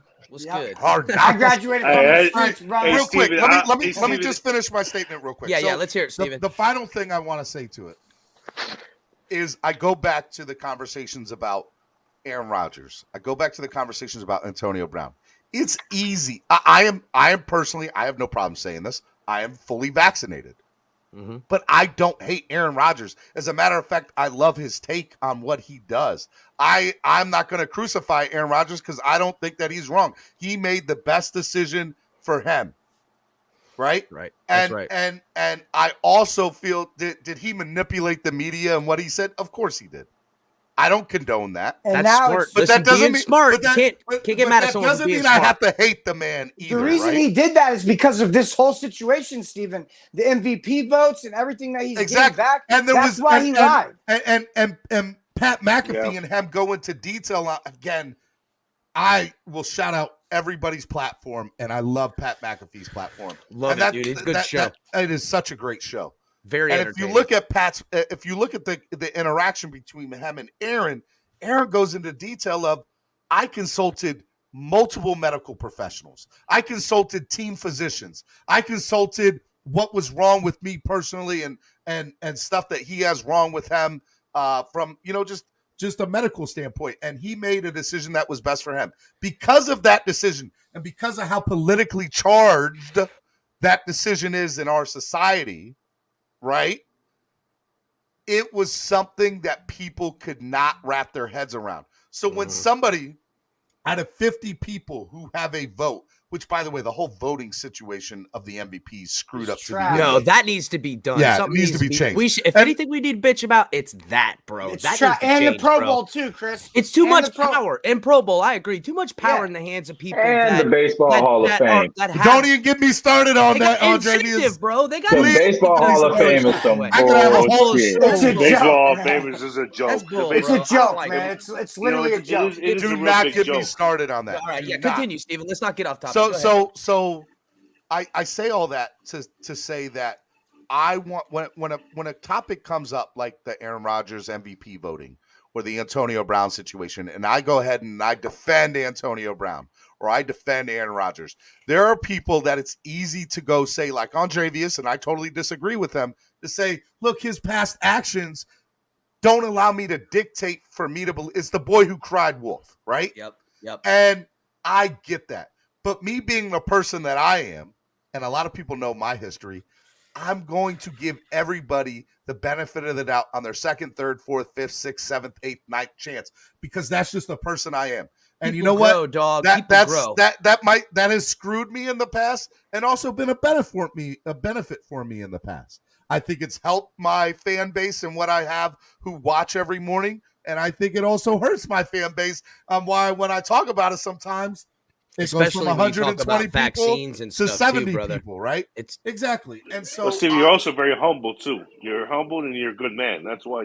Man. If anyone's a lot of these That's guys, why you get I don't such mean good to cut luck. you off, Alex, but a lot of these guys, I appreciate that, Alex. We don't make these platforms because we're looking out here to divide the fan base. We're actually looking to bring the sides together. And Steven, I see you in that way. And I'll let everybody know, man, I personally am not vaccinated.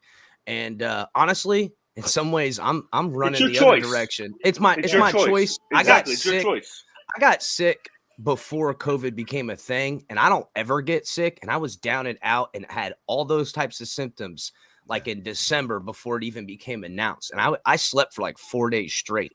And then my wife got COVID. Well, my fiance, she got COVID, and I didn't catch anything. I was with her. I sat there the whole time. I didn't protect myself. There's no way when you have a loved one that's sick, chances are you're going to catch it because that's how it works. So I'm actually just trying, listen, and I'm not opposed to a COVID shot either, guys. So don't think I'm an anti-vaxxer or anything like that. But I don't like to do, I don't like to do anything because of fear or out of fear or not because of fear. I like to make educated, well-informed decisions. And if you need something, get it. Krista Locke said that's not COVID, that's the itis. Nah, bro, that wasn't no itis, brother. I literally Chris, I lost my voice. By the way, that's why Krista Locke is the best. I love. It's funny that you say that, Chris, because my brother, he's unvaccinated, and the same thing happened to him. Yeah, he got sick before December, and he believes he already had COVID. Yeah, I think I might have got it, but now the variants are changing, so I might get the shot. It's very possible. Trey out here working. But hey, listen, maybe they make the new vaccine out of my blood, guys. I'll be out here, you know what I'm saying? I'm willing to donate. I tell you one thing though, my buddy of mine caught COVID. Him and his kids, right? Him, his wife, and his kids, right? And I went over there on Monday to watch the Monday night game against the Saints when we played the Saints, right? I'm vaccinated, and so he calls me the next day. He told me he tested positive. And I didn't feel no symptoms at all. He started feeling symptoms right off the bat. I didn't at all. And he tells me that it's like a flu. It's a bad flu. That's all it is. Bro, it put me That's- down. that's- But you know what? It hits everybody differently. It depends That's on right. the It hit strain me- you it get, hit too. me- And my kids. And and here's the kids, here's the thing. And the here's the kids, all thing. it is fever. And All here's the the kids get thing, is fever. Alexander. For me, this is the second time. I've tested negative for COVID. I haven't tested positive. Never taken a test myself. But with that being said, I'm sure I've had it the second time, right? I've had, of course, two times I've had COVID. The first time was so bad I was out for a month. My wife had to take off work, like FMLA. God leave. bless it. And I had what is it? Vertigo? Does that sound? Yeah, vertigo. Really? I've never had vertigo in my life before and after that, but I had vertigo. I've had vertigo before. It was horrible. It was horrible, right? This time, my wife has, or she's had sciatica in the past, or she has sciatica. I don't know how to say the term. I used to have a sciatic nerve problem, man. Yeah, I don't know actually got the way hooked to up. say in past tense, present tense, or whatever. But Did something happen? I don't mean to get off topic, Steve. Did something like happen, or did No, it so- worked over a while that she got her sciatica? Because I got speared in my back in football. That's what my did it to my me. wife has supposedly had it for a long time, but I say all that to say this. So like all the symptoms that I've been feeling for like the last 2 weeks, my wife's like, that sounds like sciatica. That sounds like sciatica. That sounds like sciatica. Excuse me, Steve. What exactly is sciatica? It's your nerve. It's your nerve in your back where it affects, and you feel it a lot in your legs, man, and your in hips. ways like that. In Yeah. your hips. I got a little sciatica going on. Like I said, man, I got speared in my back in football so hard it knocked me out. The only time I've ever been unconscious my whole life where I was laid out and they had to salt stick me was someone hitting me in my back. I sat crooked for months, man.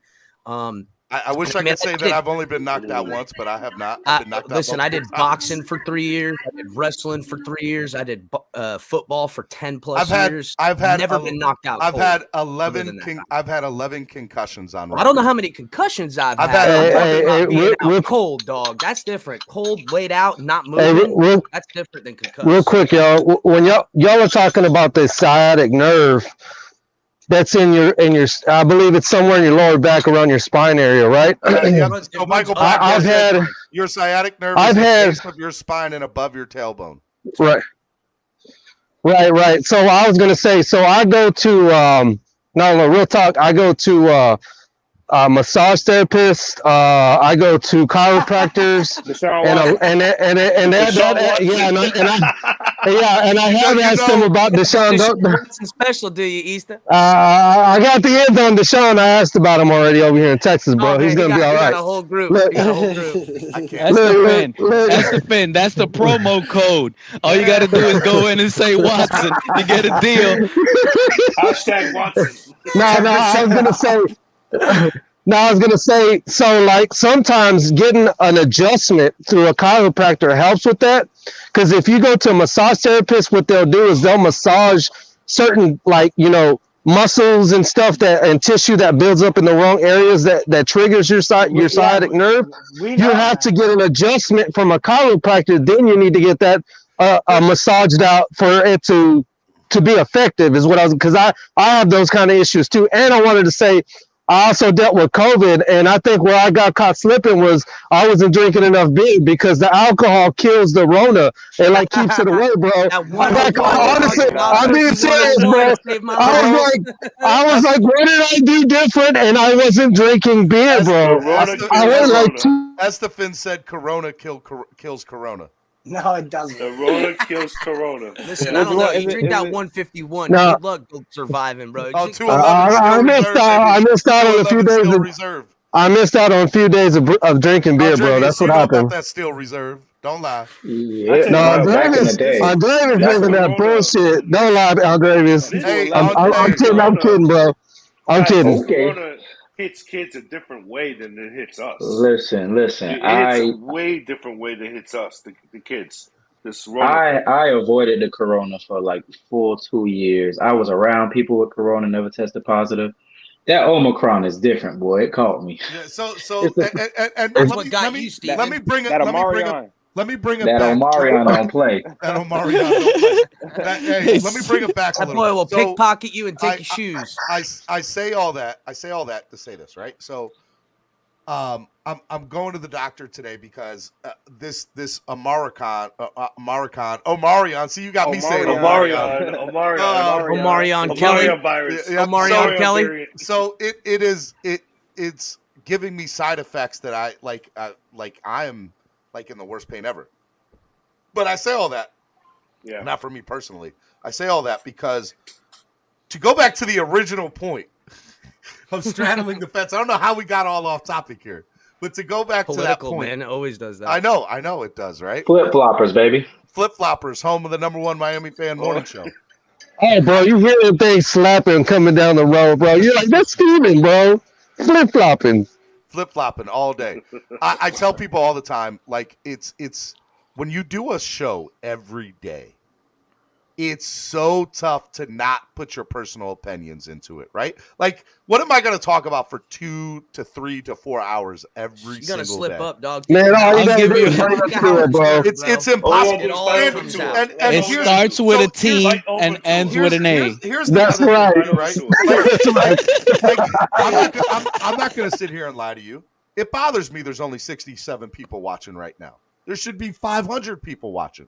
They better be watching, bro. Make sure to hit the like button too, I'll guys. I'll turn on another person's live YouTube show, and they'll have 300, 500, 700, 800 people watching the moment they get on live. Slow grind is better than no grind, Steven. Exactly. And I get all that. I'm not saying that from that standpoint. I'm saying that from the standpoint of that I understand that it is a grind, that is a buildup, that it is something that doesn't happen overnight, that I got a long off season here to come for the Dolphins and have to figure out how to kind of rebrand the podcast network to keep it going, to do a show every day, because I like doing the show every day. I like what Von 94 says. Steven, run your own race. I'm still learning every day. Hey, bro. But All you need to do is get an approval from the missus and broadcast from the strip club, bro. And them girls dancing from behind you. I'm at the background. You know what Hey, I just thought of a can't perfect. take pictures. That's I Do just a thought live of a show perfect down thing. at Tootsie's. Guys, hold That on. ain't no way, bro. Hold on. I just thought Listen, of I'm going to I that just thought show, of- brother. I just thought of a perfect situation that will get seen on the air for they get a million likes. Let's hear it. I want to hear it. Bring on Orlando Alzagari on the show. Big O? Yes. I love Big O, So bro. so Big O How's he gonna get on the show? He's blocked everybody. You need Big Eye, bro. We named him the He's Big on Eye. So let me say something about The Big O. big idiot. Big O has been doing this business for almost 40 years, and I appreciate everything he's ever done for me, Solo D, and Miami Sports Music. He had me do a show on his platform for the small time that it was up there, and I I saw enjoyed doing that. I wanted to get him to come on here, but I'm not big enough yet, right? I wasn't where I needed to be at, and he's better on his own accord than he is with everything. But when it comes to Big O, I'm just like I give him his props, the same way I would give Reason, TD, everybody, DDW, Doug, all those guys, Dudley man. Durong, K Flexen. Yep. And here's what's and you can hate Big O. I get that people do not like Big. There's some people that don't like him. But He is polarizing. The man, he's polarizing, and he's had to rebrand himself multiple times Yeah, in many situations. let me say something real quick about him. He tells you Look, how it right is. now, He tells you how it is. no. He's still there trying to sell. He's still there trying to sell Tua to the fan base. But look, man, it's like you know what I mean. If you were to try to tell him about Watson, it'd be like an adult trying to tell a kid to eat your vegetables, bro.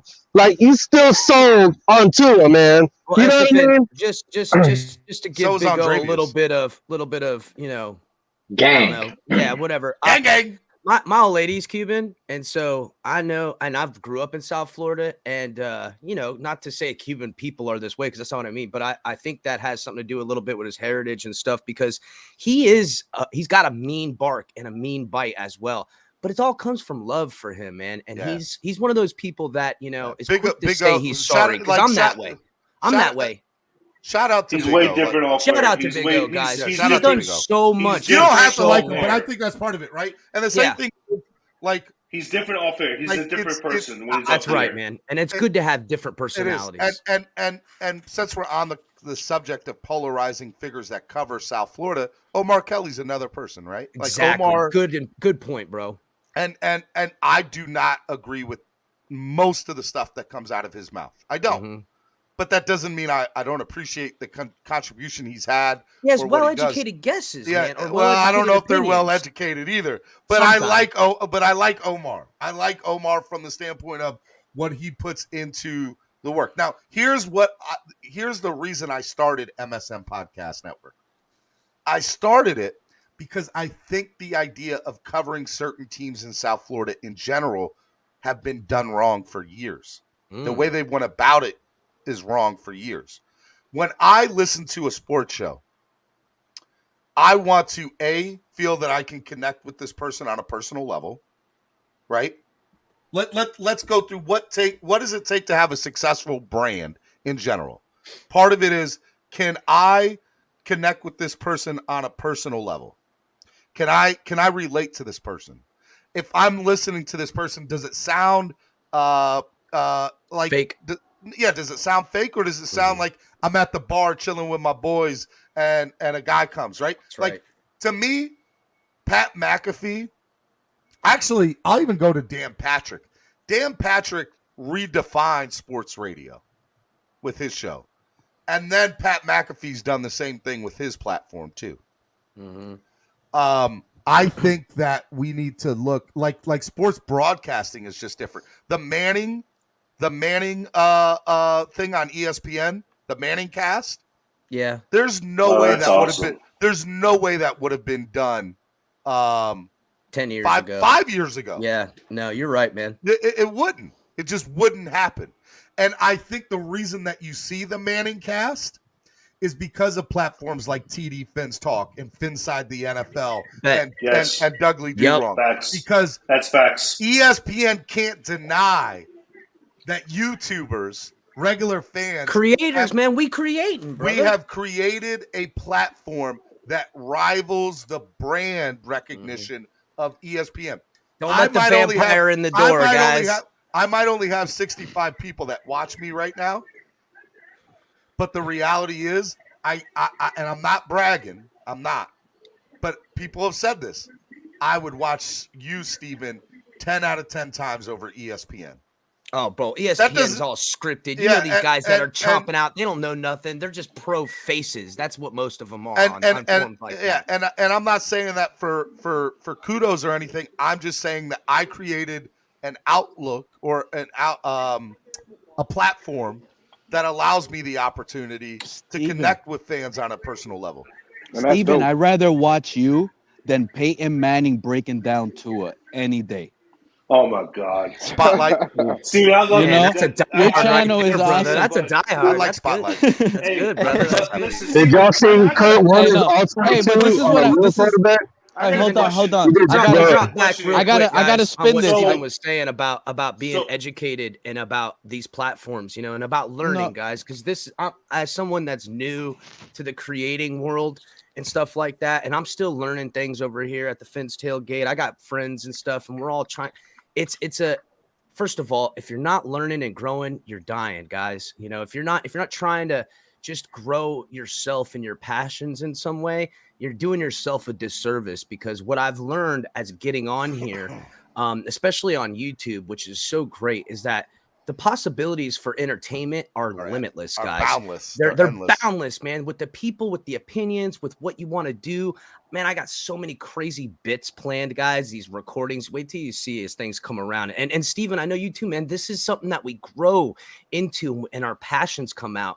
And when this confidence that, listen, guys, I'm not a not confident person. If anything, I'm borderline arrogant at times, but I keep humble because I'm not a genius. I don't even know how to work a computer, but I sat down for hundreds of hours figuring this stuff out. And taught myself, bro. I taught myself. No one was going to show me. I learned. Alexander, go ahead, Alexander. I like Chris's double negative. It sounded like that guy with it that Tua. That's the when thing. he did Stop his- interrupting Alexander. Well, God. this is just a real quick question, man. I don't mean to come on subject a little bit, but I wanna ask about Reason, right? Reason and this guy on TikTok who is a diehard Dolphins fan that goes on TikTok sounds exactly alike, the same voice, and I wonder because I wonder if that's the same. I wonder if that's the same dude that is the Reason and the guy on TikTok, because I'm Can't trying you to figure out respect if it is him? How genius that is. I don't think it's the same person. Number one, I don't think it's One, who cares, because you don't know. But don't put that on He's him. a diehard Dolphins fan on But TikTok. don't put that on Reason. You don't know if he actually. I mean, No, he's not saying it's speculation. It was just He's speculation. not saying it's a bad thing. He's saying, yeah, he's saying. You know what? I'm with you, Alex. We're gonna start this conspiracy theory today. Me and you. I'm on board. I'm disappointed in you, Alex, because when we were talking about the big O a while ago, I thought you were gonna come in with all that knowledge that you get over there that you brought up. I'm trolling, bro. The only knowledge Big O has is to fire Flores. That's Y'all stop with the hating on. Oh, Big O is still on the fire Flores train. Let me tell you, this is what I want to say. Hold on, please. Pete, let Pete go. Let Pete go. Please. I'm just asking. I how have many been times he's gonna change his quiet. name? I'm learning how to stay quiet and be patient before I talk. So I let all of you guys go. But here's the thing. I just tuned into TD's stream last night. I was late to it. I think the last one he made like the other day.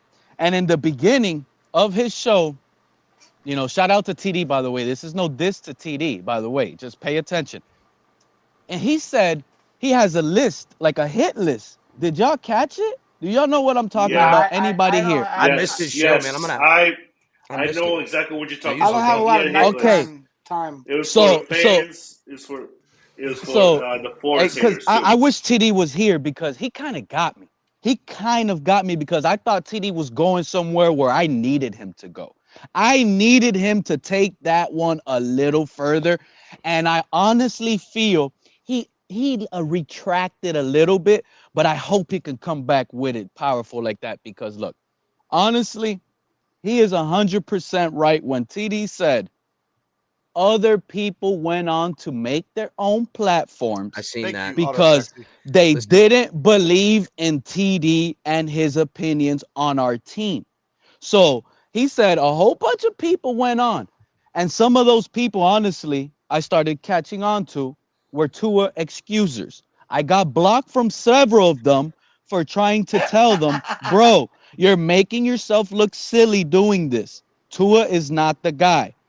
We have not seen the best of him. If I could say something real quick, I could take this a little further, but I'm trying to hold back because it's not my problem. We have not seen the best of Tua yet. If I could say something real quick about TD, guys, when I first started watching YouTube, TD was one of the first people I found on YouTube. And I will say this, and shout out to TD, man. He seeing him and his platform and how he did helped me find Steven, helped me find other guys like Dudley and everything like that. And I seen what they were doing, and it gave me. I saw that, and I said, "Wow, man, I have." First of all, and like you said, Steven, it's like a conversation sitting around with your boys. I'm sitting here watching and I'm talking back to him, but he can't hear me. And that's why I kind of made this in a way and to get on these platforms. And Steven, this is why it's so great when you have these open forums like this, because it gives people the opportunity to be heard, man. And that's all anyone wants to be is heard. The problem is that, and TD's right about this, people are trying to silence what he's saying. People try to silence what you're saying. Opinions are opinions, guys, and we're allowed to have them. We try to meet in the middle. We're Dolphin diehards, man. No one comes on here to not die hard for this team. No one person is more important. Not Chris Greer, not Flores, not Tua. The thing that happened that I've never seen with this fan base, and I think this is what you were getting at, Steven, is that when Tua came here, it's the first time ever that we had someone get drafted to this team that showed up with a myriad of thousands and thousands of people that now became Dolphin fans. And this is kind of why I don't want to say I flip-flopped on Tua because I've always stayed hopeful, but I was real about his limitations as a quarterback. But it's kind of a poison in the fan base. I'm seeing people that I don't Chris, think I'm are glad real you said that. Dolphin I'm glad you fans. said that. I don't Let think me these ask are you a real question, Dolphin Chris. fans, guys. Hold They're on, Chris. Tua Chris, fans. Chris, hold on. Let me ask you. I'm glad you said that. Real poison. Now, let's say this. Imagine how poisonous those poisonous guys that you're talking about right now would have been towards guys like Pete, TD, Steven. He would have been getting it too because he flip-flop, remember? So Steven, you would have been getting it, buddy. Imagine how we You're would on have mute, been Steven. getting You're it on mute, Steven. if You're on Tua mute, would have Steven. been just that guy. I want the smoke. Give me the You know smoke. what I'm saying? Oh, I would Listen, have loved the more smoke. haters, more and I haters, would, more paper, more but, paper. Bring it, But son. this is the I'll thing. with Now you. that Tua ain't that guy, why are they running? Why? I need those old people to come up again. Speaking of Why? that, Pete, where Because is all the no, 2 Epps, years? this is the problem. This is the Sunday, problem. dog. The Wait reason till why I Sunday. need those They're people. real Hold on, quiet. Epps, hold on. The reason why I need those old people to come back, listen to me from the bottom of my heart.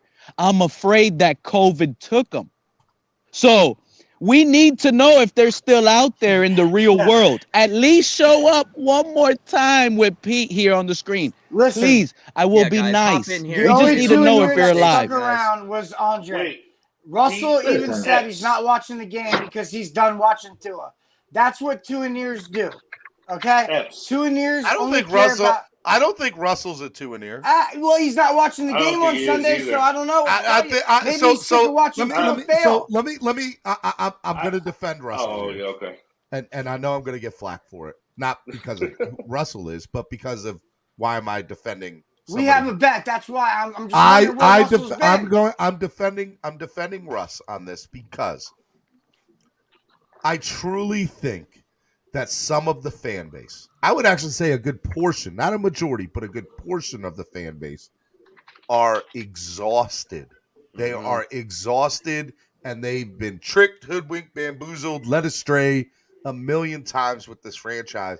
And if you date a girl or if you date a significant other, preach, okay? brother.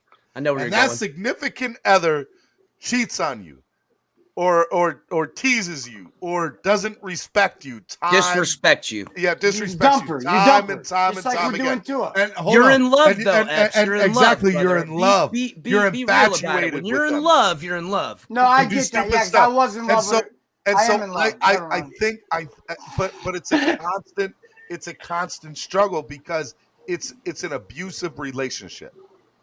And that's what being a Dolphins fan is. It's an abusive relationship. Man, you're Steven, in love. that is on you're the money, you're brother. infatuated. Yeah, my control That is took on a the beating money, on brother. Sunday. Steven, that is My over the control- target and drop my the bomb. control We are took in a an beating on abusive Sunday, relationship, and I brother. actually Steven. got. And then 32, 24, 36 clocks right by you, bro, and you replace her. Steven, That'd be Deshaun Watson. SFP, everybody. I just want to say the thing about it is when I first came here and Tua was doing all this, that, and the other, 2 in ears were up here in groves.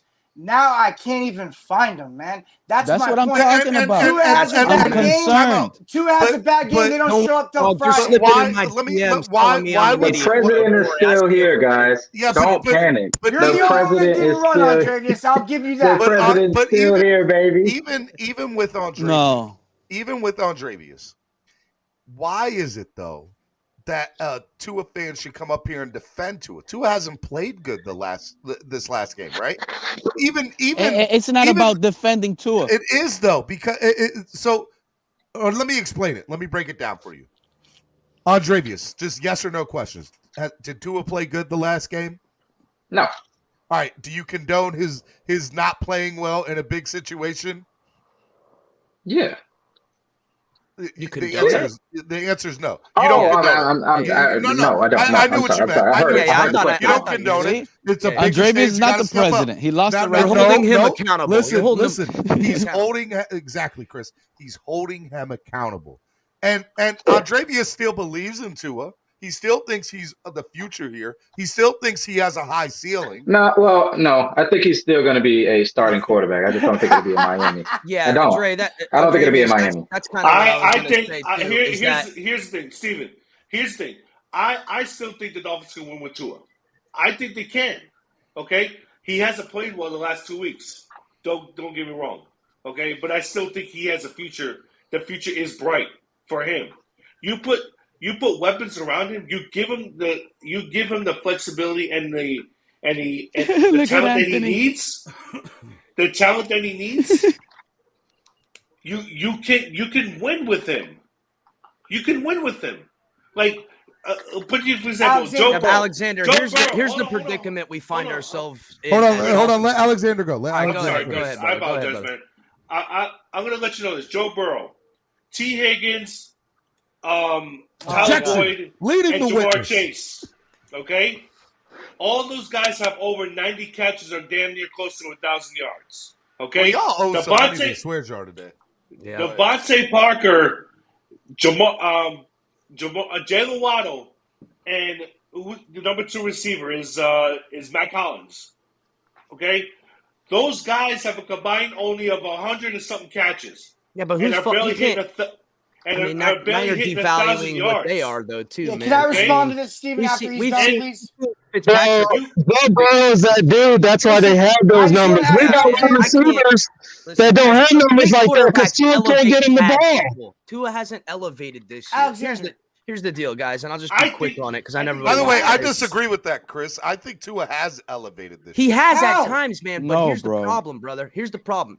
This team is in a predicament. That's the word I should because but over I don't know those last few games we've seen kind of a regression, and last week was the worst, man. So let me ask you: is it okay for a player to have a bad stretch of games? Or of course, bro. I could have argued that about Justin Herbert like 3 games ago. Not this player exactly in this Justin, position. Justin But he Herbert. hasn't had just Justin one Herbert. bad game, Steven. Yeah, but listen, how many Justin starts Herbert has had Tua like 4 this season. How many we starts can name has them. Tua had, Andrevius? 21? I hear you, but I'm Was that even saying 21? Justin If I Herbert has told had you like a 3 or 4 quarterback- bad games this If I season, told you and a we know Justin quarterback had Herbert's good. 21 starts and 23 turnovers, would But you tell me he's good? Ebbs, let me tell you why your argument is not as strong in this situation. Because Tua's best game, arguably, I might add, they lost. Atlanta. He had 4 touchdowns. He didn't lose that game. He didn't lose that game. No, he Yes, did not. 21 Yeah, starts. he did He not lost lose that game. One and Jackson. No, he did not. They're gonna argue that he This is lost. what breaking statements like that, Steven. You totally forget that he threw 2 interceptions, bro. Horrible. And one in the red zone.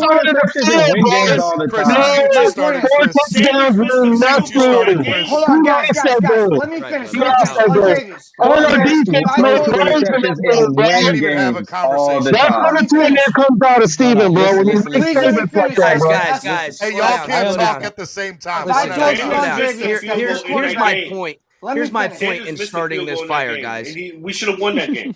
Here's my point in starting this fire that I kind of just ignited a little bit there. Way to go. Way to go, Chris. Listen, I'm trying, bro. This team has flirted with someone else, and we won't get too much into that. But my point is that Tua had no wiggle room. He didn't. And that performance gave people who are against Tua with everything, they've been sitting waiting. They've been waiting, just like the Tuaneers are now waiting to then crow again. Chris Sims has been waiting. The problem is Chris Sims ain't been waiting. He's stuck to his guns. I got to hand him that, even though he's Chris Sims kind did of not an talk ass. crap about Tua after Tennessee. He actually said something good Hey, about real quick, ladies and gentlemen, Russell. What's up, Russell? What's up, man? But up, guys, everybody? listen, right before You pro Watson today, Russell, or pro Tua?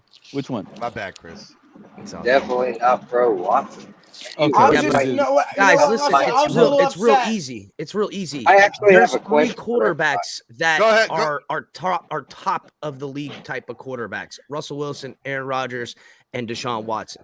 And when you are a guy that doesn't have but he's not available to us, is my point. You're right. These guys are potentially available to us in this offseason. And when you got a fan base and a front office that's looking to be multiple, as they say, and upgrade, and no one person's over anyone, he couldn't have a performance like that. And going into that game, guys, everyone wanted to see. We've won 7 in a row up to that point. He's expendable. He's expendable. All of us wanted to see Tua take the job. If he went out there and threw up 300 plus yards and 3 touchdowns and we won that game, we'd all be like, that's it. There's our guy. I don't want to hear no more about Aaron Rodgers or nothing. But he didn't do that. He needed to come and rise up. And it's not that even if we lost that game, I wouldn't be this way with Tua. The way he lost that game. I just got a quick question for you, Chris. And this is more for Steven. You said there's 3 elite guys available to us. Why didn't you bring up Kirk Cousins? Listen, I brought up Kirk Cousins on my show. I did bring up Kirk Cousins on my show because my producer brought in a thing, and Kirk Cousins' numbers are decent. But listen, God! Listen, Look, I think Chris has got a 45 producer. million cap. let me explain something to you Technically, guys. he's going to be under contract, but the word Hold is on. I got friends, dog. I got good friends. Steven. Hold on. Let me explain something to you I guys. gotta tell Steven something real quick. Go ahead. Hey, bro, I got you some scuba gear flip flop shoes. I need your address, bro. I need to send them to you. We got some real stuff to talk about. Okay, go. Listen, I used to be a surfer, dog. I don't need no flip flops. This is the reality of our Fins right now. To be quite honest, Hey, don't with you. take my saying, Pete. This is Hey, the reality. fellas, can I say something? I could take it. I'm up here. You should get mad at me if I ever use it on another panel. Check this out, buddy. Hold on, Alex. Look, this is the reality, right? The situation we're at with even you're leaving, Alex. You got to hear this, bro. I want to hear you. This Trey, bro. This Trey. Hey, Steven, I appreciate you letting me on the panel, bro. I got to get back to work. I'm going to be in the chat. You guys have a good day, man. Trey, before you leave, you can have the floor for 10 minutes, bro. You can have it. No, you good. You good. I got Yeah, Trey, I didn't even know Trey was up here, bro. Come on, Trey. Trey was working, bro. He was out there he was on the clock. Trey took off, man. I feel bad for Trey now. We got to let more people talk. And today I've been quiet, so I'm not to blame. Haha, look at you, Chris. Crystal You're to Laka blame. says Chris has a producer. Steven, you need a producer. No, I but check this out. Cup of water.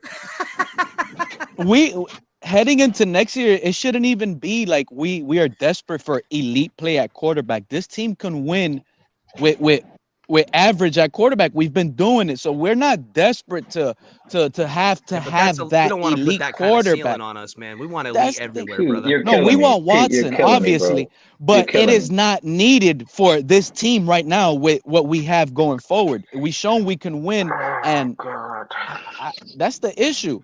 You know, we can do good with a quarterback like Kirk Cousins. In reality, really good. No. If we're gonna switch quarterback, we need to go elite. Hold on. I'm sorry. We gotta go elite. We could have done good. Look. Andre, remember I got bashed on Larry's show. We could have done good this year and last year with Jameis Winston. We just need a thrower. We need someone that's gonna throw that rock, and that's not what's going on here. Now, my next question is. This is a question I have for the entire. You complain about Tua's turnovers, but you want Jameis? I never when have you heard me complain about Tua's turnovers? I did. Listen, I don't complain about his turnovers. I complain about his.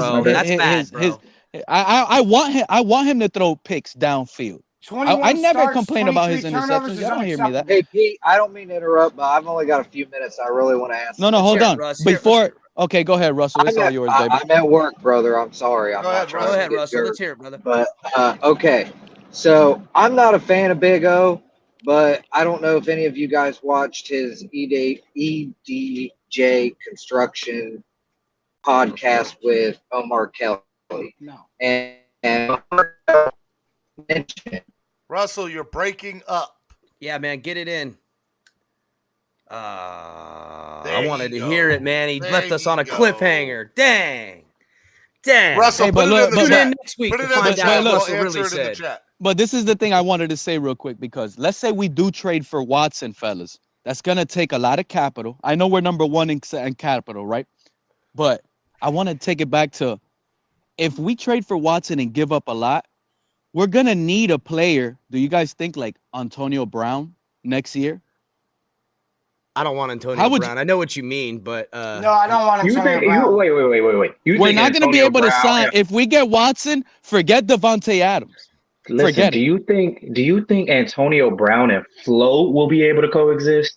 You're out your damn mind if you believe that. I'm sorry, bro. Ain't no way that'll work. Shout out to Neil Driscoll.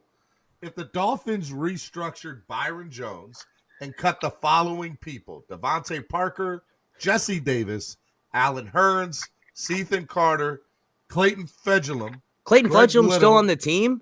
Craig Yes. Little, that would Yes. offset the financial burden of acquiring Deshaun Watson, and you would still have $74 million in free agency.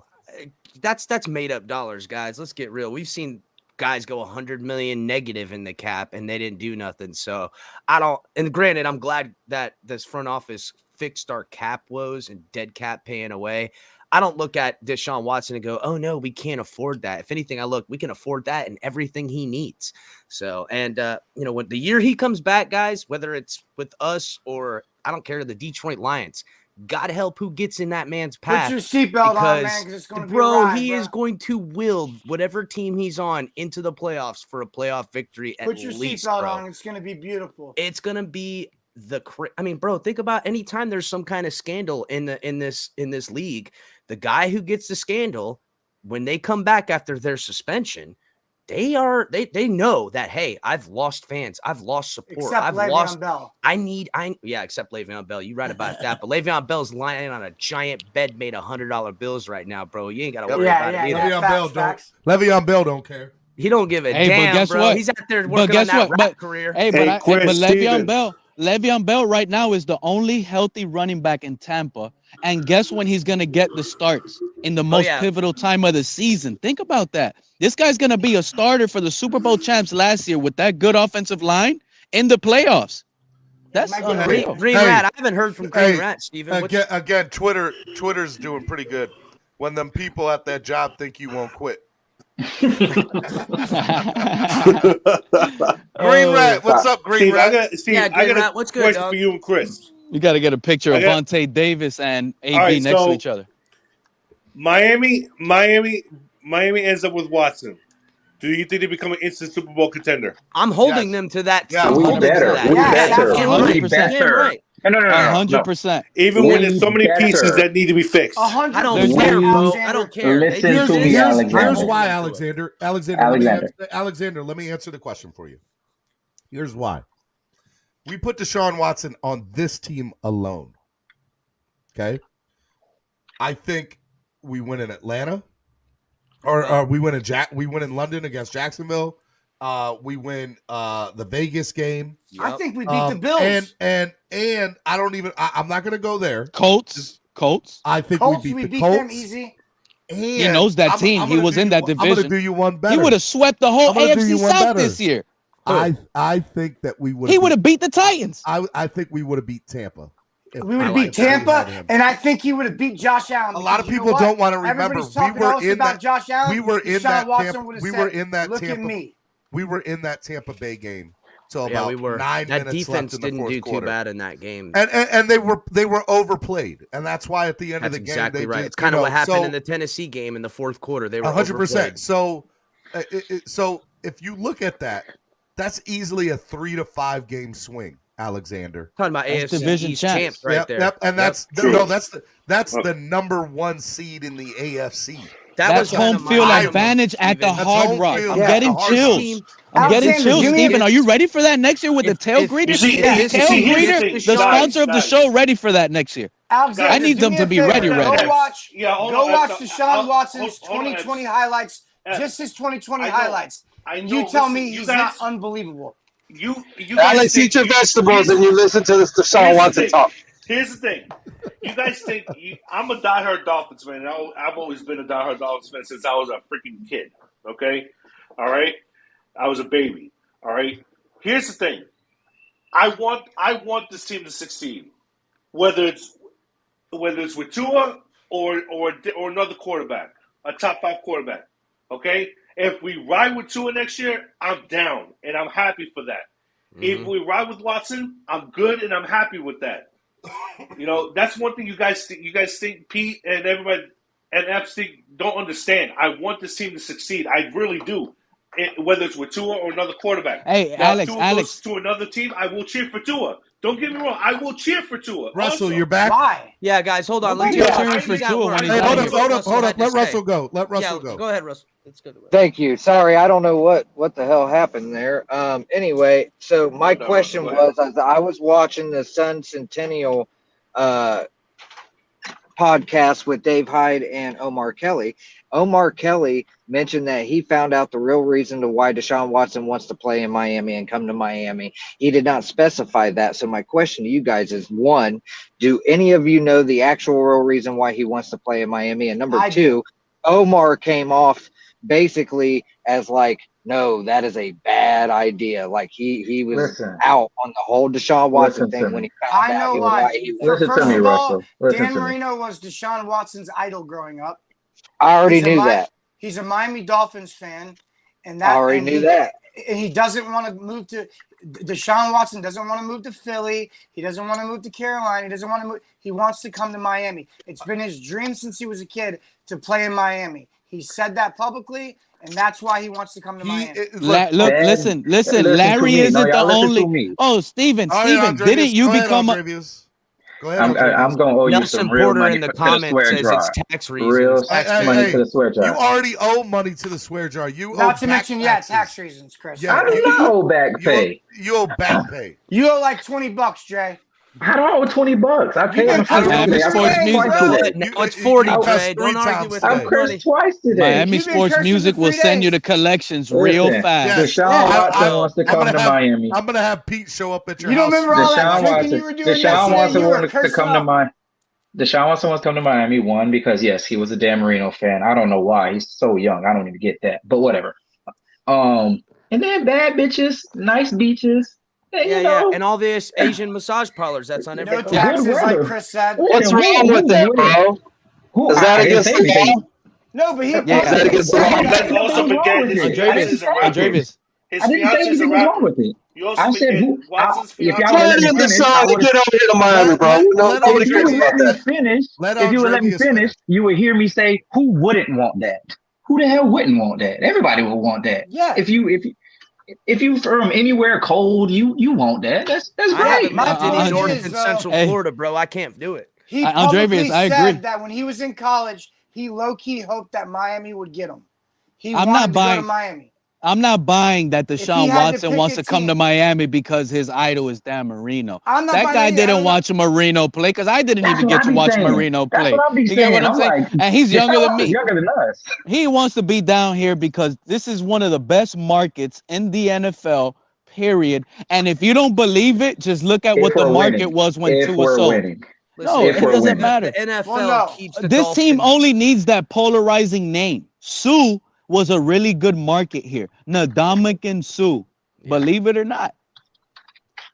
Listen, guys, I think he was good. I can't also believe forget agree. that Watson's rapper I was a big is Ndamukong Suh fan. I liked him. Watson's fiance is a rapper. You also forget that too. And I can't believe me and Pete are agreeing today. And they want to, and he wants to come down here because he wants to. I could easily disagree, Her. Shaw. Let me know. You guys know that, I'm right? wondering if there's You guys the know that, reason right? Omar Kelly doesn't want that is that if there's some kind of, if he comes to this team, he gets some kind of stake in the organization. He wants to be in control of it. Why wouldn't Omar want him here?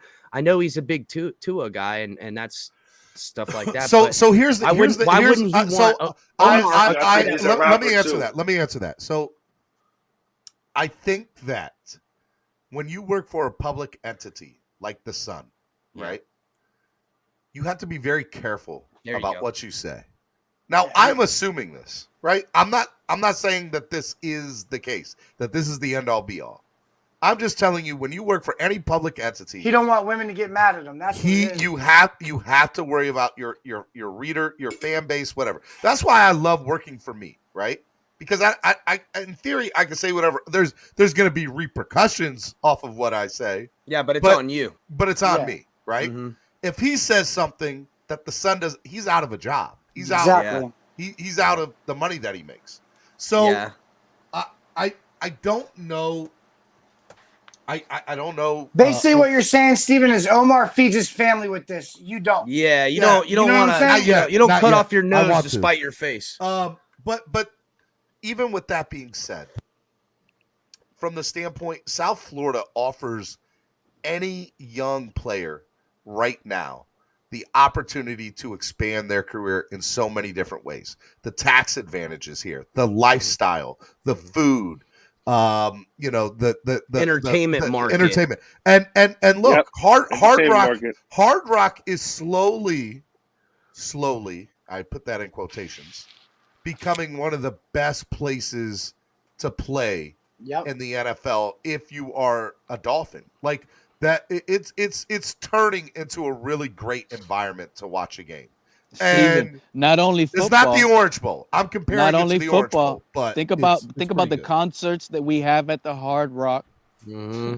There's some of the you have to biggest put it parties in going there. perspective. Also thinking So about the Russell, competition, to the answer your AFC East. question, He gets to go against. They get a lot of coverage. You guys also know that Watson's fiance, that's another reason why his fiance is she's a one of the rapper. main reasons that's pushing him Yeah, to come she down sucks. here I is heard her, because man. She's trash. she's a rapper.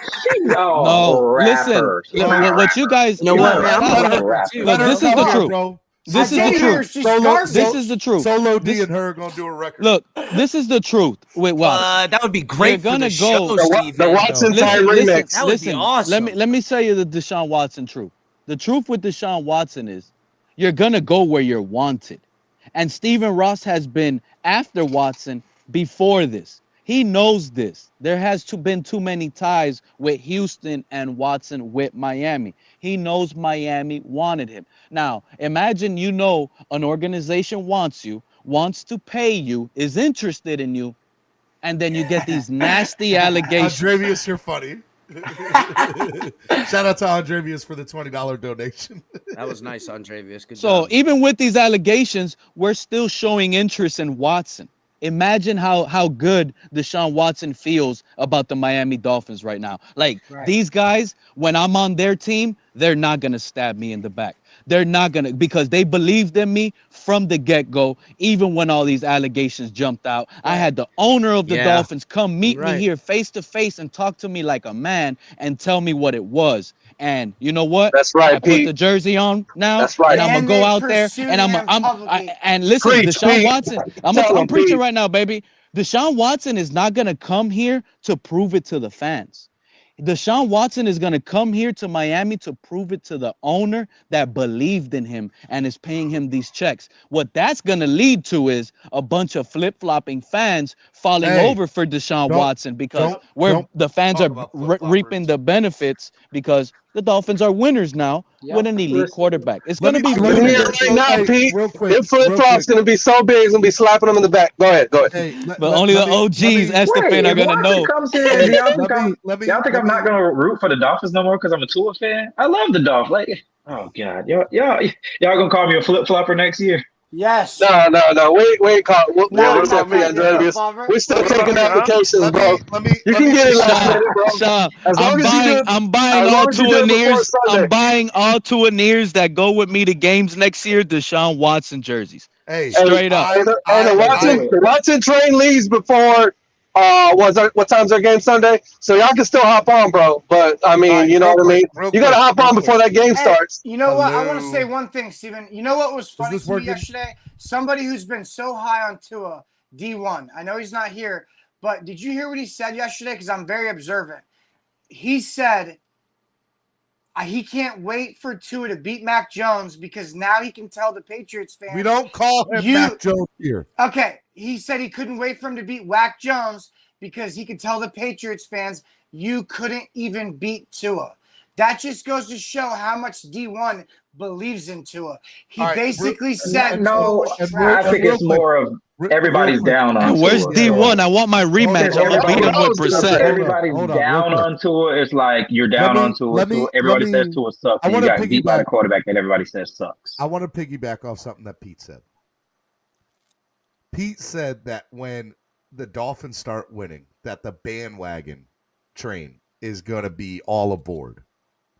And, bro, I am telling you something right now.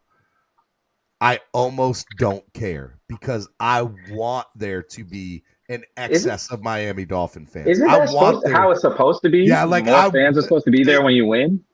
Yeah, look. Yeah.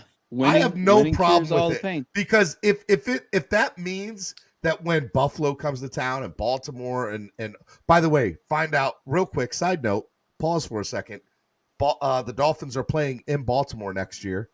I will be doing a massive event here in Baltimore for that game, just so y'all know. I'm there next year with you. I expect everybody to come. Steven, I live like 3 hours from you. Are you going to give me chips and salsa if I come? I'm trying to get flued That's what out. you're supposed to bring to the party, Epps, and you're already asking for it. That's gonna be. I'll bring the dro. It's gonna be social distancing chips and salsa, bro. Yeah, so he's gonna throw it at you from a distance. real quick, so you better be able to catch with your mouth, bro.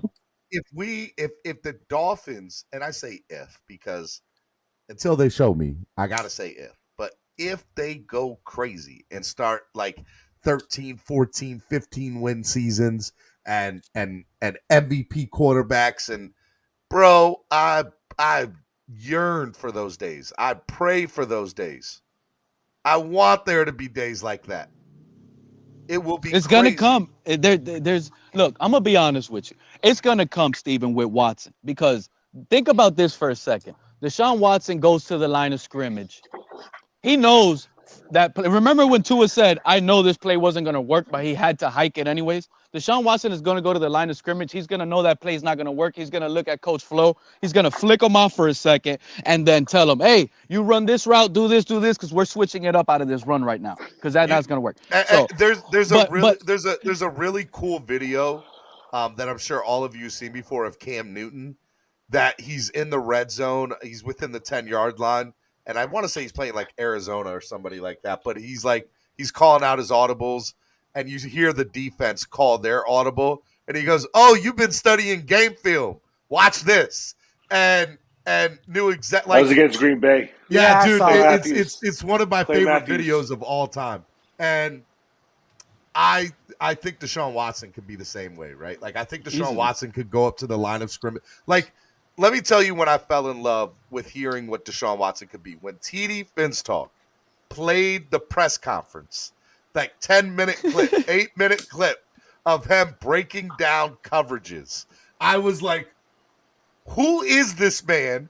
And who breaks down coverage like that?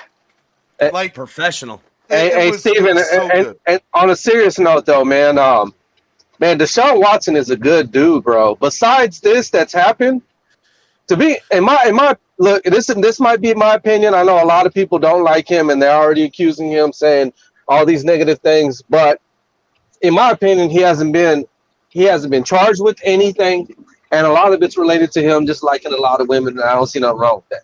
But that's just my opinion. But I was just gonna say, a lot of people don't even know, bro.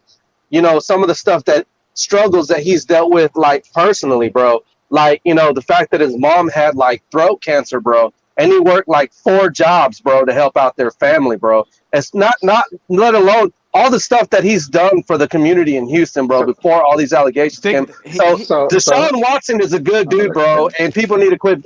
That's what pisses me off about the Big O, bro. That's why I call him the Big I, because if that dude only knew half the stuff, bro, like people don't even bring that stuff up, man.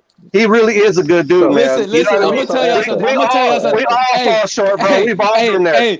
Hey, let me tell you. This is when Big O used to be good. The Big O About never 15 years. Stop hating on my man. Bro, he was calling him a racist. No, he blocked me, Steven. Let me give it to him. This man, hold on, Alex. Hold on. Alex, let me tell you. Hey, let me tell you. Hey, let me tell you. That's all he said. Hold on, Alex. Let me tell y'all when Big O used to be good. It was around 16, 17 years ago when I was a teenager, and my stepdad used to take me to school. I used to have my shoulder pads going to school and everything, right? And I used to have to tune in to Big O in the morning and listen to all the hope. I used to fall for that hope Big O used to sell. So I realized after all these years, think about all the takes he gave me as a kid, as a teenager. We haven't won anything. It's all been hope for the last 15 years with that guy. He's been right by the Dolphins. He's actually. Hold on. I'm muting you, both of you. Andrevius, what did you want to say, sir? I just wanted to respond to what Esther said, and I will admit, before all this happened, Deshaun Watson had this squeaky clean choir boy reputation. I will give him that. He had the reputation of giving back to the community, doing all this stuff. And I heard the story about him helping his mom when she was sick and whatnot. And I was like, I like this guy.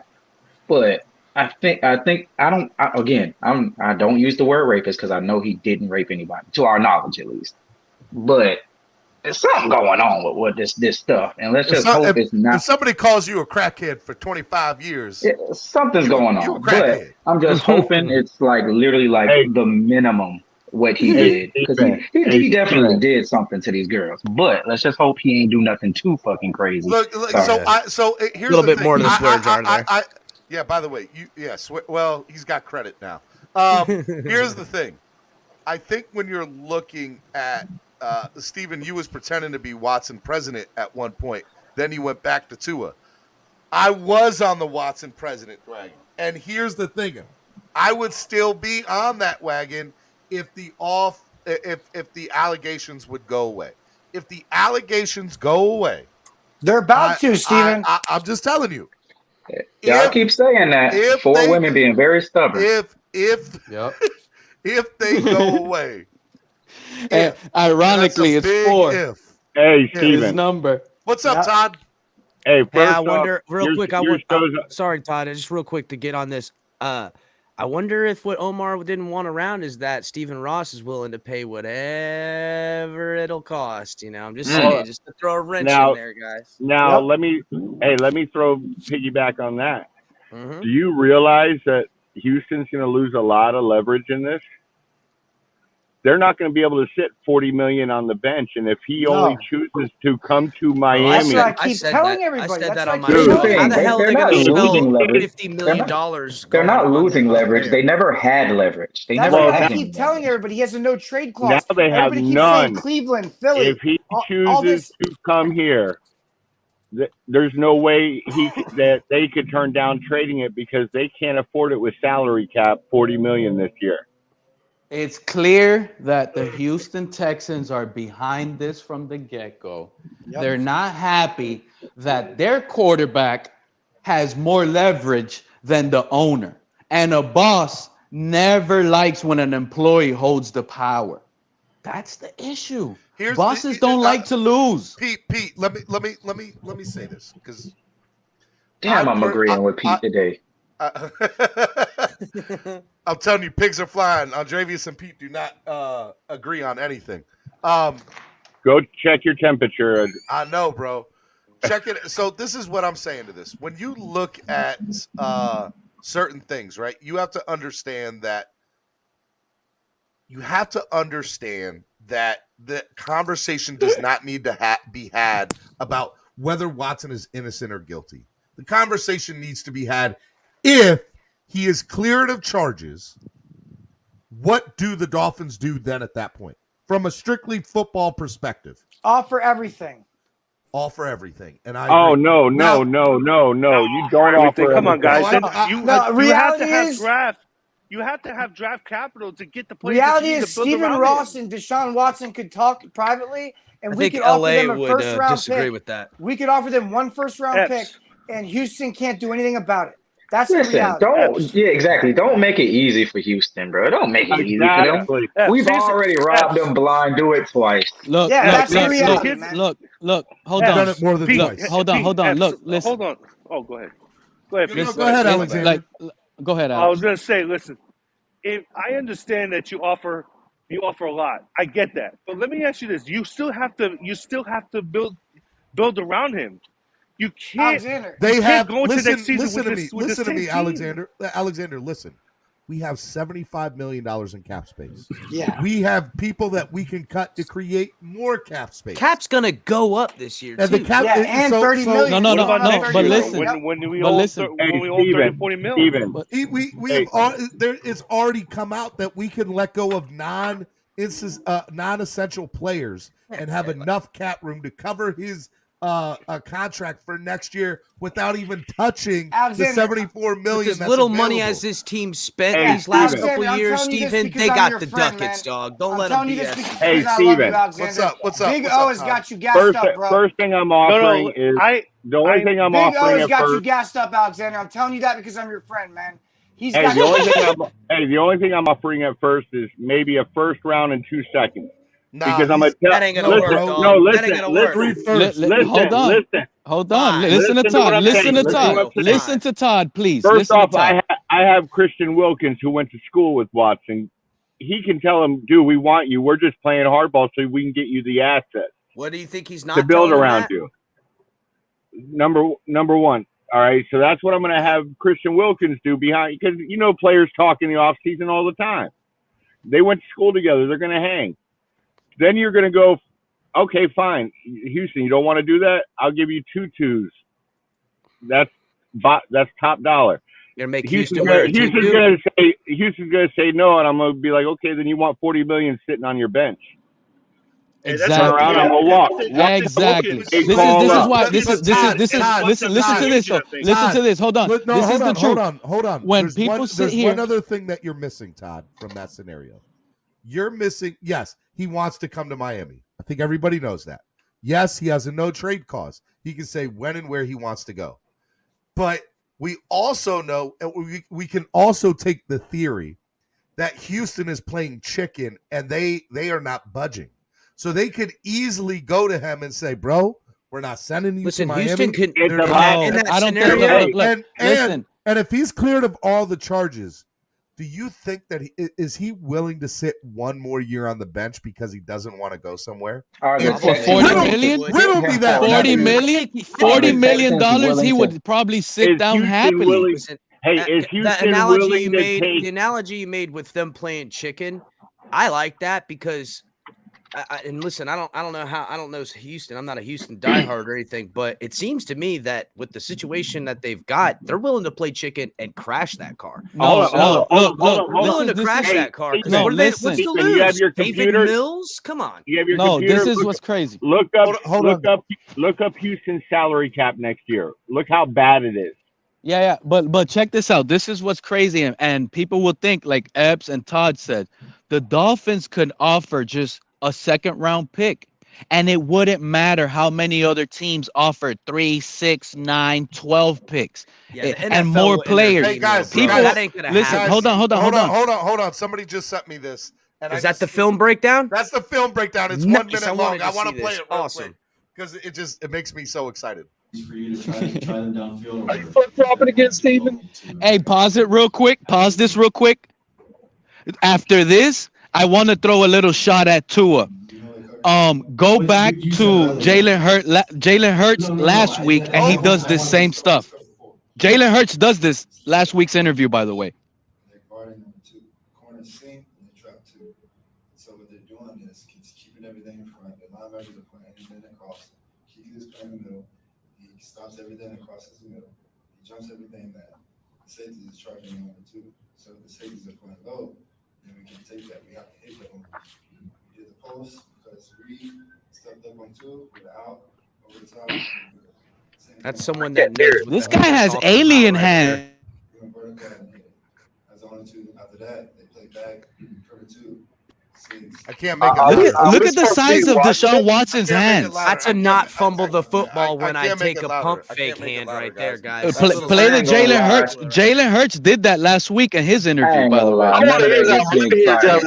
only thing I want is to win games. Go to Jalen Hurts' interview last week after the win, his post-game interview, and skip to the end. I can't make it louder. It wouldn't go up any louder, y'all. Go to Jalen Hurts, bro. We want to hear that one. I did retweet it. And Steven, there's only one problem with your show, and it's not you. It's too many people have jobs in the Fin community that work in the morning. Other than that, you'd be getting everybody tuning in because your show is great. Bro, I appreciate that, man. That means a lot. Thanks, Todd. I look, man. I just want to grow. I just want to be big. Job. Got no job. All right, guys. Tommy. Let's. I got to get ready to go to my doctor's appointment here in a little bit, so I need to. I know, right? Boo. Do a final thought of the day. I need to do final thoughts of the day. So get your doctor's number, Steven. Yeah, right. Let's go to Green Rat. Green Rat.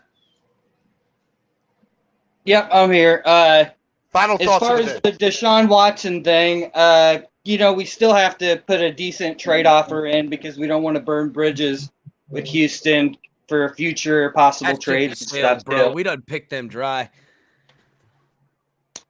And the other thing is the two in ears, I don't know if I'm a two in ear or not. I support him because he's our quarterback, but a lot of the two in ears probably don't tune in because of a few people get so loud and they beat their drum, and it's the same thing over and over and over. And I give props to Andravius for taking it and staying on the panel all show. So that's about all I got. Thanks. Hey, man. Thank you, Green Rat. All right, let me bring on somebody who was waiting in the back room, my man, Crypto. What's up, Crypto? Hey, what's going on, Steven? Pretty good, man. How are you? No, I was just going to mention the thing about the whole Watson thing. You can't come to the table and not be an honest broker. The other party is just going to walk away. You can't be irrational in what you're trying to offer to get the thing, and the other team just going to say you just don't want to do a deal. If you're going to go and lowball them and say, well, just give them 1 7th-round pick and expect it to be a freaking even trade. Yeah, like That's freaking nonsense. bro, I like that. That's ridiculous. But look, you got to be an honest broker. Hey, hold on. Hey, y'all could tell Crypto is mad. Yeah, that's a different Crypto. He's never sounded like that. That's number one. But number two, here's the thing. Way to get a deal done. No, because listen, obviously, here, look, it's not gonna work. But in real life, right? Don't be surprised if it goes down like that. But here's the thing: TD already gave you guys a hint. This is what I think, and TD is right on ball with it. Tunzo might be coming back. Because what you guys fail to realize is a lot of people. I would laugh. If coming back, you really going to have to give them what they was asking for in the first place. I would laugh from a good, healthy place if Laramie Tunzo comes back. Tunzo's coming back. Starts at a high level. I would have that belly. If Tunzo comes back as a part of that package, we really going to have to give up the farm. So let's just stop playing games and give them what they want and get Tunzo and Watson. No, because what you fail to realize, Crypto, is let Laramie Tunzel I'm come a back. Brandon Cooks instead of Tunzel. Yeah, look, like that. what the Texans what other teams that are dead in the water, like Detroit Lions and all of that, they're probably offering, the Eagles and all of those teams, they're offering so much. But that's just to throw it out there to put a sale on Watson's head. Everybody knows how much value he has. But when you're a player coming on a contract with $40 million, already a high price, you lose a little value there because a team has to fix things around you at that price. So no matter what player you are, you lose some sort of draft value because your salary is too high. Number two, he's dealing with criminal and allegation stuff. So you're losing capital there as well. So it keeps going down and down. And he has a no trade clause. Pete, so he chooses his. I got to pause you, Pete. Breaking news for people that it's not sports related. It's TV show related. Okay. Breaking news.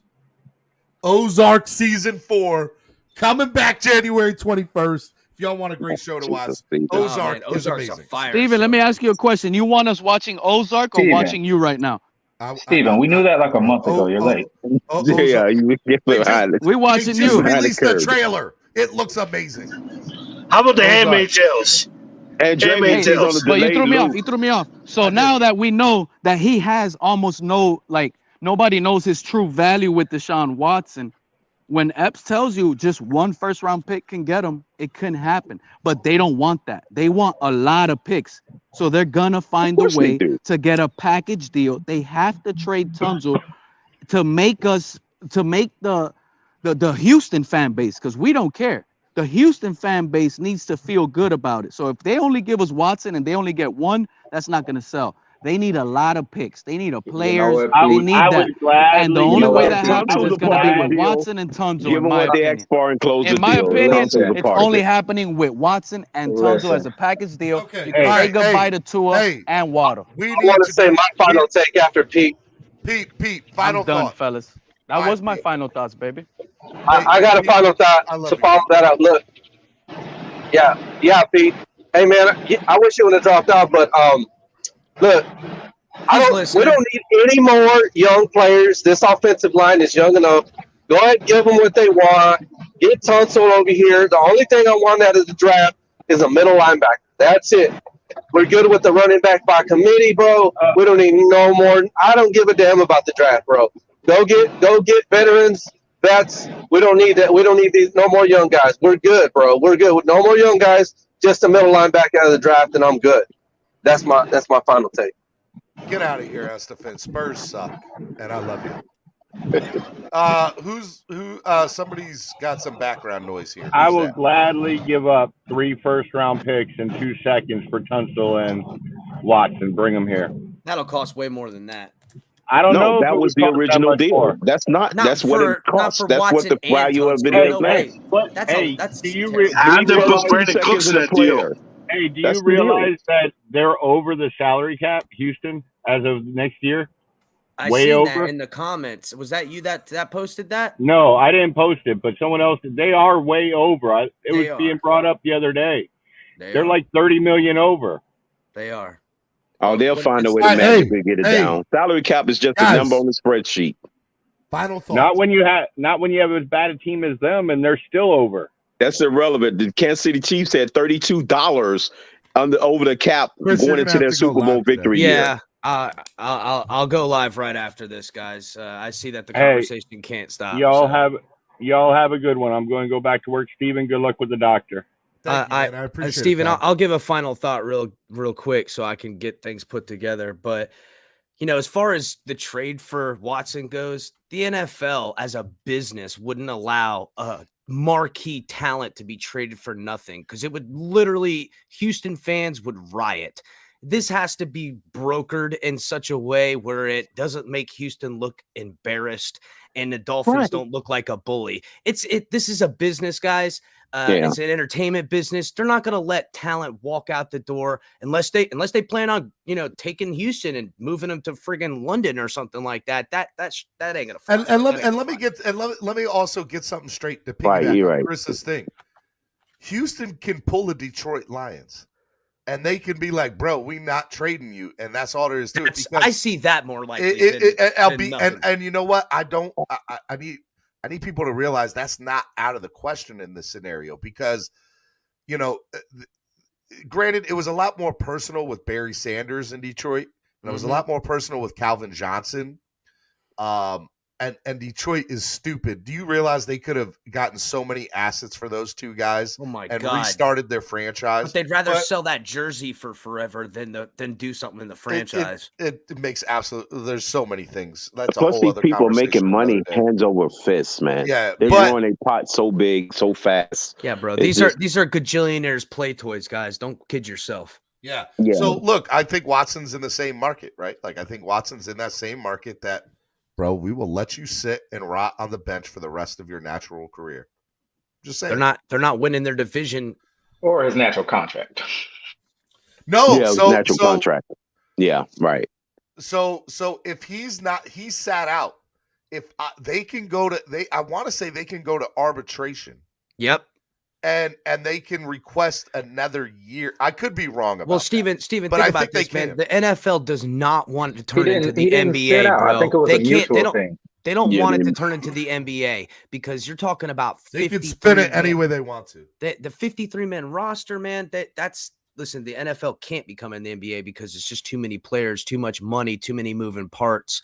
But this situation going sideways, the NFL will intervene. These other owners would band together and go, listen, something has to happen. We can't let talent walk out the door from this league. Number one, that's bad for business. And number two, we can't show that players rule these teams because if they do, they're in for a real problem. And now it's not just Tom Brady. But Chris, there needs to be a power shift within the NFL. There does. For players in some ways, but you got to remember these are billionaires, guys. It's billionaires versus if it was the NBA, right. Think about Watson would be already on the team if it was the NBA. NBA, he would have already been on a team, and they would have got he would have strong-armed his way out of it. Do you want to know he why? He did a James Harden. He would basically pulled the James Harden. The NBA, two things are relevant. Number one, the commissioner does not have as much power in the NBA as he does in the NFL. Okay, Goodell has more power being the NFL commissioner than I was about to say David Stern than Adam Silver does as the commissioner of the NBA. They got way more power than Silver. If you think about it, and you want to know why? Do you know why that's changed? Do you know why that changed? I'll give you two reasons why that changed in the NBA. Real quick, just a little NBA talk. That changed because of the Chris Paul trade to the Lakers. Chris Yeah. Paul changed that Mhm. because when the commissioner was able to veto a trade on his They own blocked accord it without from the any trade to the Lakers. authority, Yeah. the NFL or the NBA PA got and the next collective bargaining agreement said you cannot have that type of control. And I think they revoked that power away Blocking from the trades. commissioner. Yeah. Yep. They just literally just outright blocked it. Yep. So Well, that was a I little think different. that's The just NBA relative, owned though. that team at the time. There Yeah, was but no owner of the team. I think there's a relativity with that, though, man, because you could be a superstar in every position in the NBA. There's, even if you're a superstar linebacker, you're not the guy that's going to take a team to the playoffs or win a Super Bowl. The only guy that has that potential Right. is You're not a doing quarterback. Stern and blocked even that them- trade for basketball seasons. Get out of here, D. Right. He blocked that Linebackers he was not a doing hater. that. He Mike blocked it 'cause he Singletary was didn't a take the hater. Bears to Got the to Super flex Bowl some by muscle, himself. bro. They wanted to show NFL. You're not the only I'm gonna guys be that can honest. control the I wish NFL. they never blocked that trade because I wanted I Lakers would have fans to know loved they to have seen still weren't Kobe, going to win the championship. They were not going to win the championship. Kobe and and they just them hold would have on been to that. They crazy. just hold on to that. They would not have beat the Heat. I don't care what anybody says. That's why, and Chris right Paul there, and them. guys, what you guys just said is why I this hate that they Deshaun blocked trade that is trade. coming this year. They're not going to let a talent that's good for business league-wide sit. Because let's get real, guys. When he's clicking, he looks like Patrick Mahomes out there, man. All right, Yeah. hey, real quick, because y'all we keep on extending this thing. Y'all are killing me. Chris, tell people where we need to talk. Number one. Yeah. I'll before I go live, call me when you get off. We'll talk. All right, man. All We'll right. do that. Well, I'm the Phins tailgate, guys. You can find me. Phins tailgate. I've been cranking out episodes. For anyone who has been watching, I got a ragtag, a bunch of guys. I got a couple of shows. I'm cranking these things out. We do betting. My boy's getting ready to start baseball, but it's all centered because we're diehard Dolphin fans. And as you guys can see, this ain't new stuff I got behind me. I was born in West Palm. I bleed aqua and orange. I kind of know what I'm talking about. Opinionated nonetheless. Kind of. But guys, it's all about the love, man. We're here to bring things together. Guys like Steven and these other cats reach out to me in this world, and it's a community, man. And in some ways we're all kumbaya, and others we break hands to then push around the problems because we love this team, guys.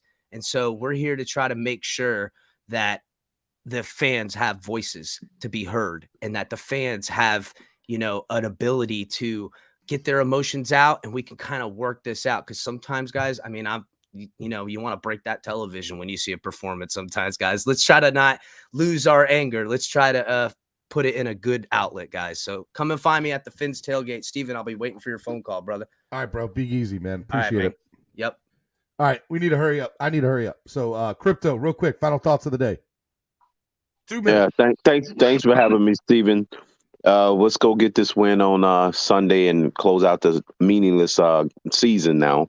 But hey, let's remember that Tua is not Trent Dilfer. He's 1,000 times better, and he's definitely not Dan Marino. So he's somewhere in between.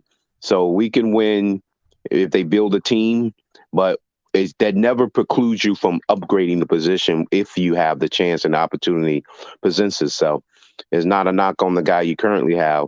It's a matter of what management believes that can get them closer with the addition, not subtraction, because this narrative about you're not one quarterback away, but if you eliminate the one quarterback, in theory, then you're maybe one linebacker, one safety away. Now you're saying we're not one safety away. We're not one offensive lineman away. We're not one kicker away.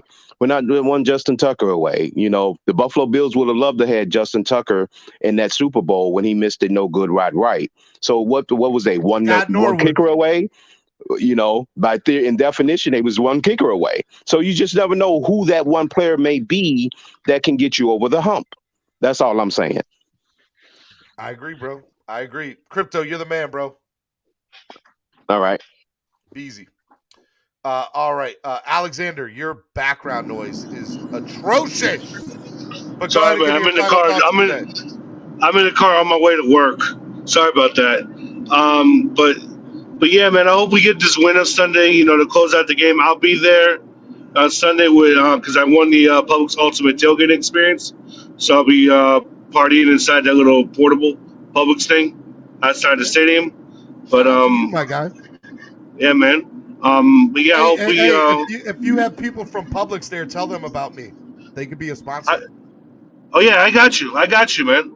I definitely got you. But hey, Steven, I want to wish you good luck on your doctor visit today, and I hope you feel better, bro. I hope your family is blessed as well, and yourself as well. Aldrevi, same to you, my friend, and I hope you guys are blessed as well, and feel better and Appreciate get that. better. Stay safe. Everybody in this panel as well. Love you guys, and fins up, man. I'll talk to you guys Fins soon. up. Fins up, man. Be easy. Too. All right, man. All right, Russell, 30 seconds. All right, so I'll just keep it simple. I think everybody knows where I stand with this team. Like I said, I'm not really going to bother watching this last game. I'm at this point, I'm looking forward to the off season with free agency and the draft. I do agree with Esto. I think we need to get a middle linebacker. Devin Lloyd's my choice. Outside of that, let's figure out what we're going to do moving forward. Watch this team, see how they operate in the offseason to kind of give us hints to where they're looking at the most important position on a team, quarterback. Whether that be moving forward with Tua and building around him the right way, or bringing in Watson, blowing up our draft capital and just taking what we can get to bring in with him. Outside of that, Fins up. Thanks for having me on. Football is good with everybody, and be safe. Be easy, man. Appreciate it, brother. All right, man. Go 1, 2, 3, 4 Eps.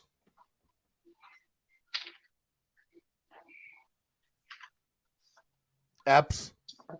All right, I'll go. Maybe I'll give them some time to come back. I'm just gonna say, you guys know I'm the number one souvenir, but I feel like the writing's on the wall. Everybody wants him out. Everybody wants him gone, and that includes management and the coaching. So hey, it is what it is. Life goes on. I root for the kid wherever he goes. But as far as everybody with these theories that we're gonna get Watson and Tunsil, I listened to that and I'm like, that's not bad. That's not bad. I like bad. I love Tunsil. So hey, if Tunsil comes and we get an elite quarterback, it would be so cool to have Tunsil. what I am gonna say is I am going to be the number one hater after every game we lose. If we lose any games, I'm coming in here and I am causing hell every time. But other than that, I'm gonna be a Dolphins fan forever, and I'm gonna stick beside them regardless of whatever they do. However they break my heart, however they bring me hope, whatever. It is what it is. Fins up. And it's Tua time till it ain't Tua time, baby. Tua time. Time to grind, time to shine. All right, baby. Be good, man. All right. 1, 2, 3, 4 Eps, real quick. That couldn't get you in. Sorry. Have to see you tomorrow. Hey, this has been the number one Miami fan morning show right here. Having a great time. I'm going to play that little video I made one more time before I get out of here. If y'all want to donate to the channel, to do that, any donations of $25 or more, let me pause this real quick. Any donation of $25 or more, I will add you to the giveaway. We are filled, but I will add anybody who donates $25 or more right now to the giveaway. If you use PayPal or Cash App, you will get an extra, you will get an extra slot. Yeah, tomorrow is Spread Kindness Friday. I'm hoping my man Cameron will do the show with me tomorrow. But yeah, I'm going to go to the doctor here in a little bit and hopefully figure out what's going on with me or get some good medicine to help me feel better. And I love you all. Y'all are the best fans in the world. I appreciate it. I had fun hanging out with y'all today. Make sure y'all watch, donate, like, everything. All right? I'm out. Have a good one. Peace.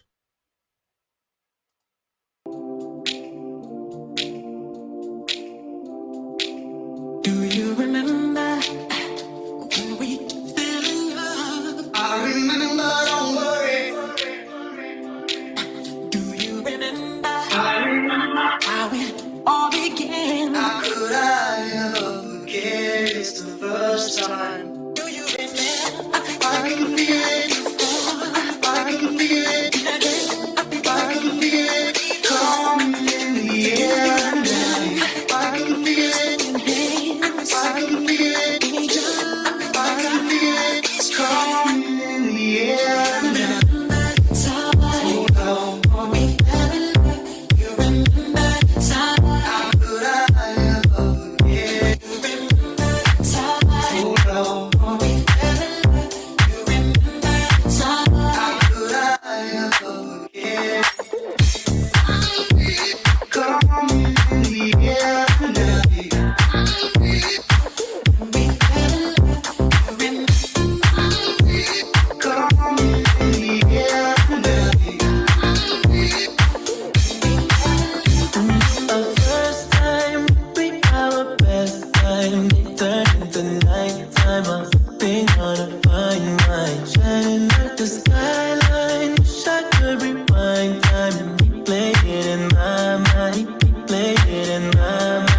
Miami Sports Music, #1 podcast network. Let's go.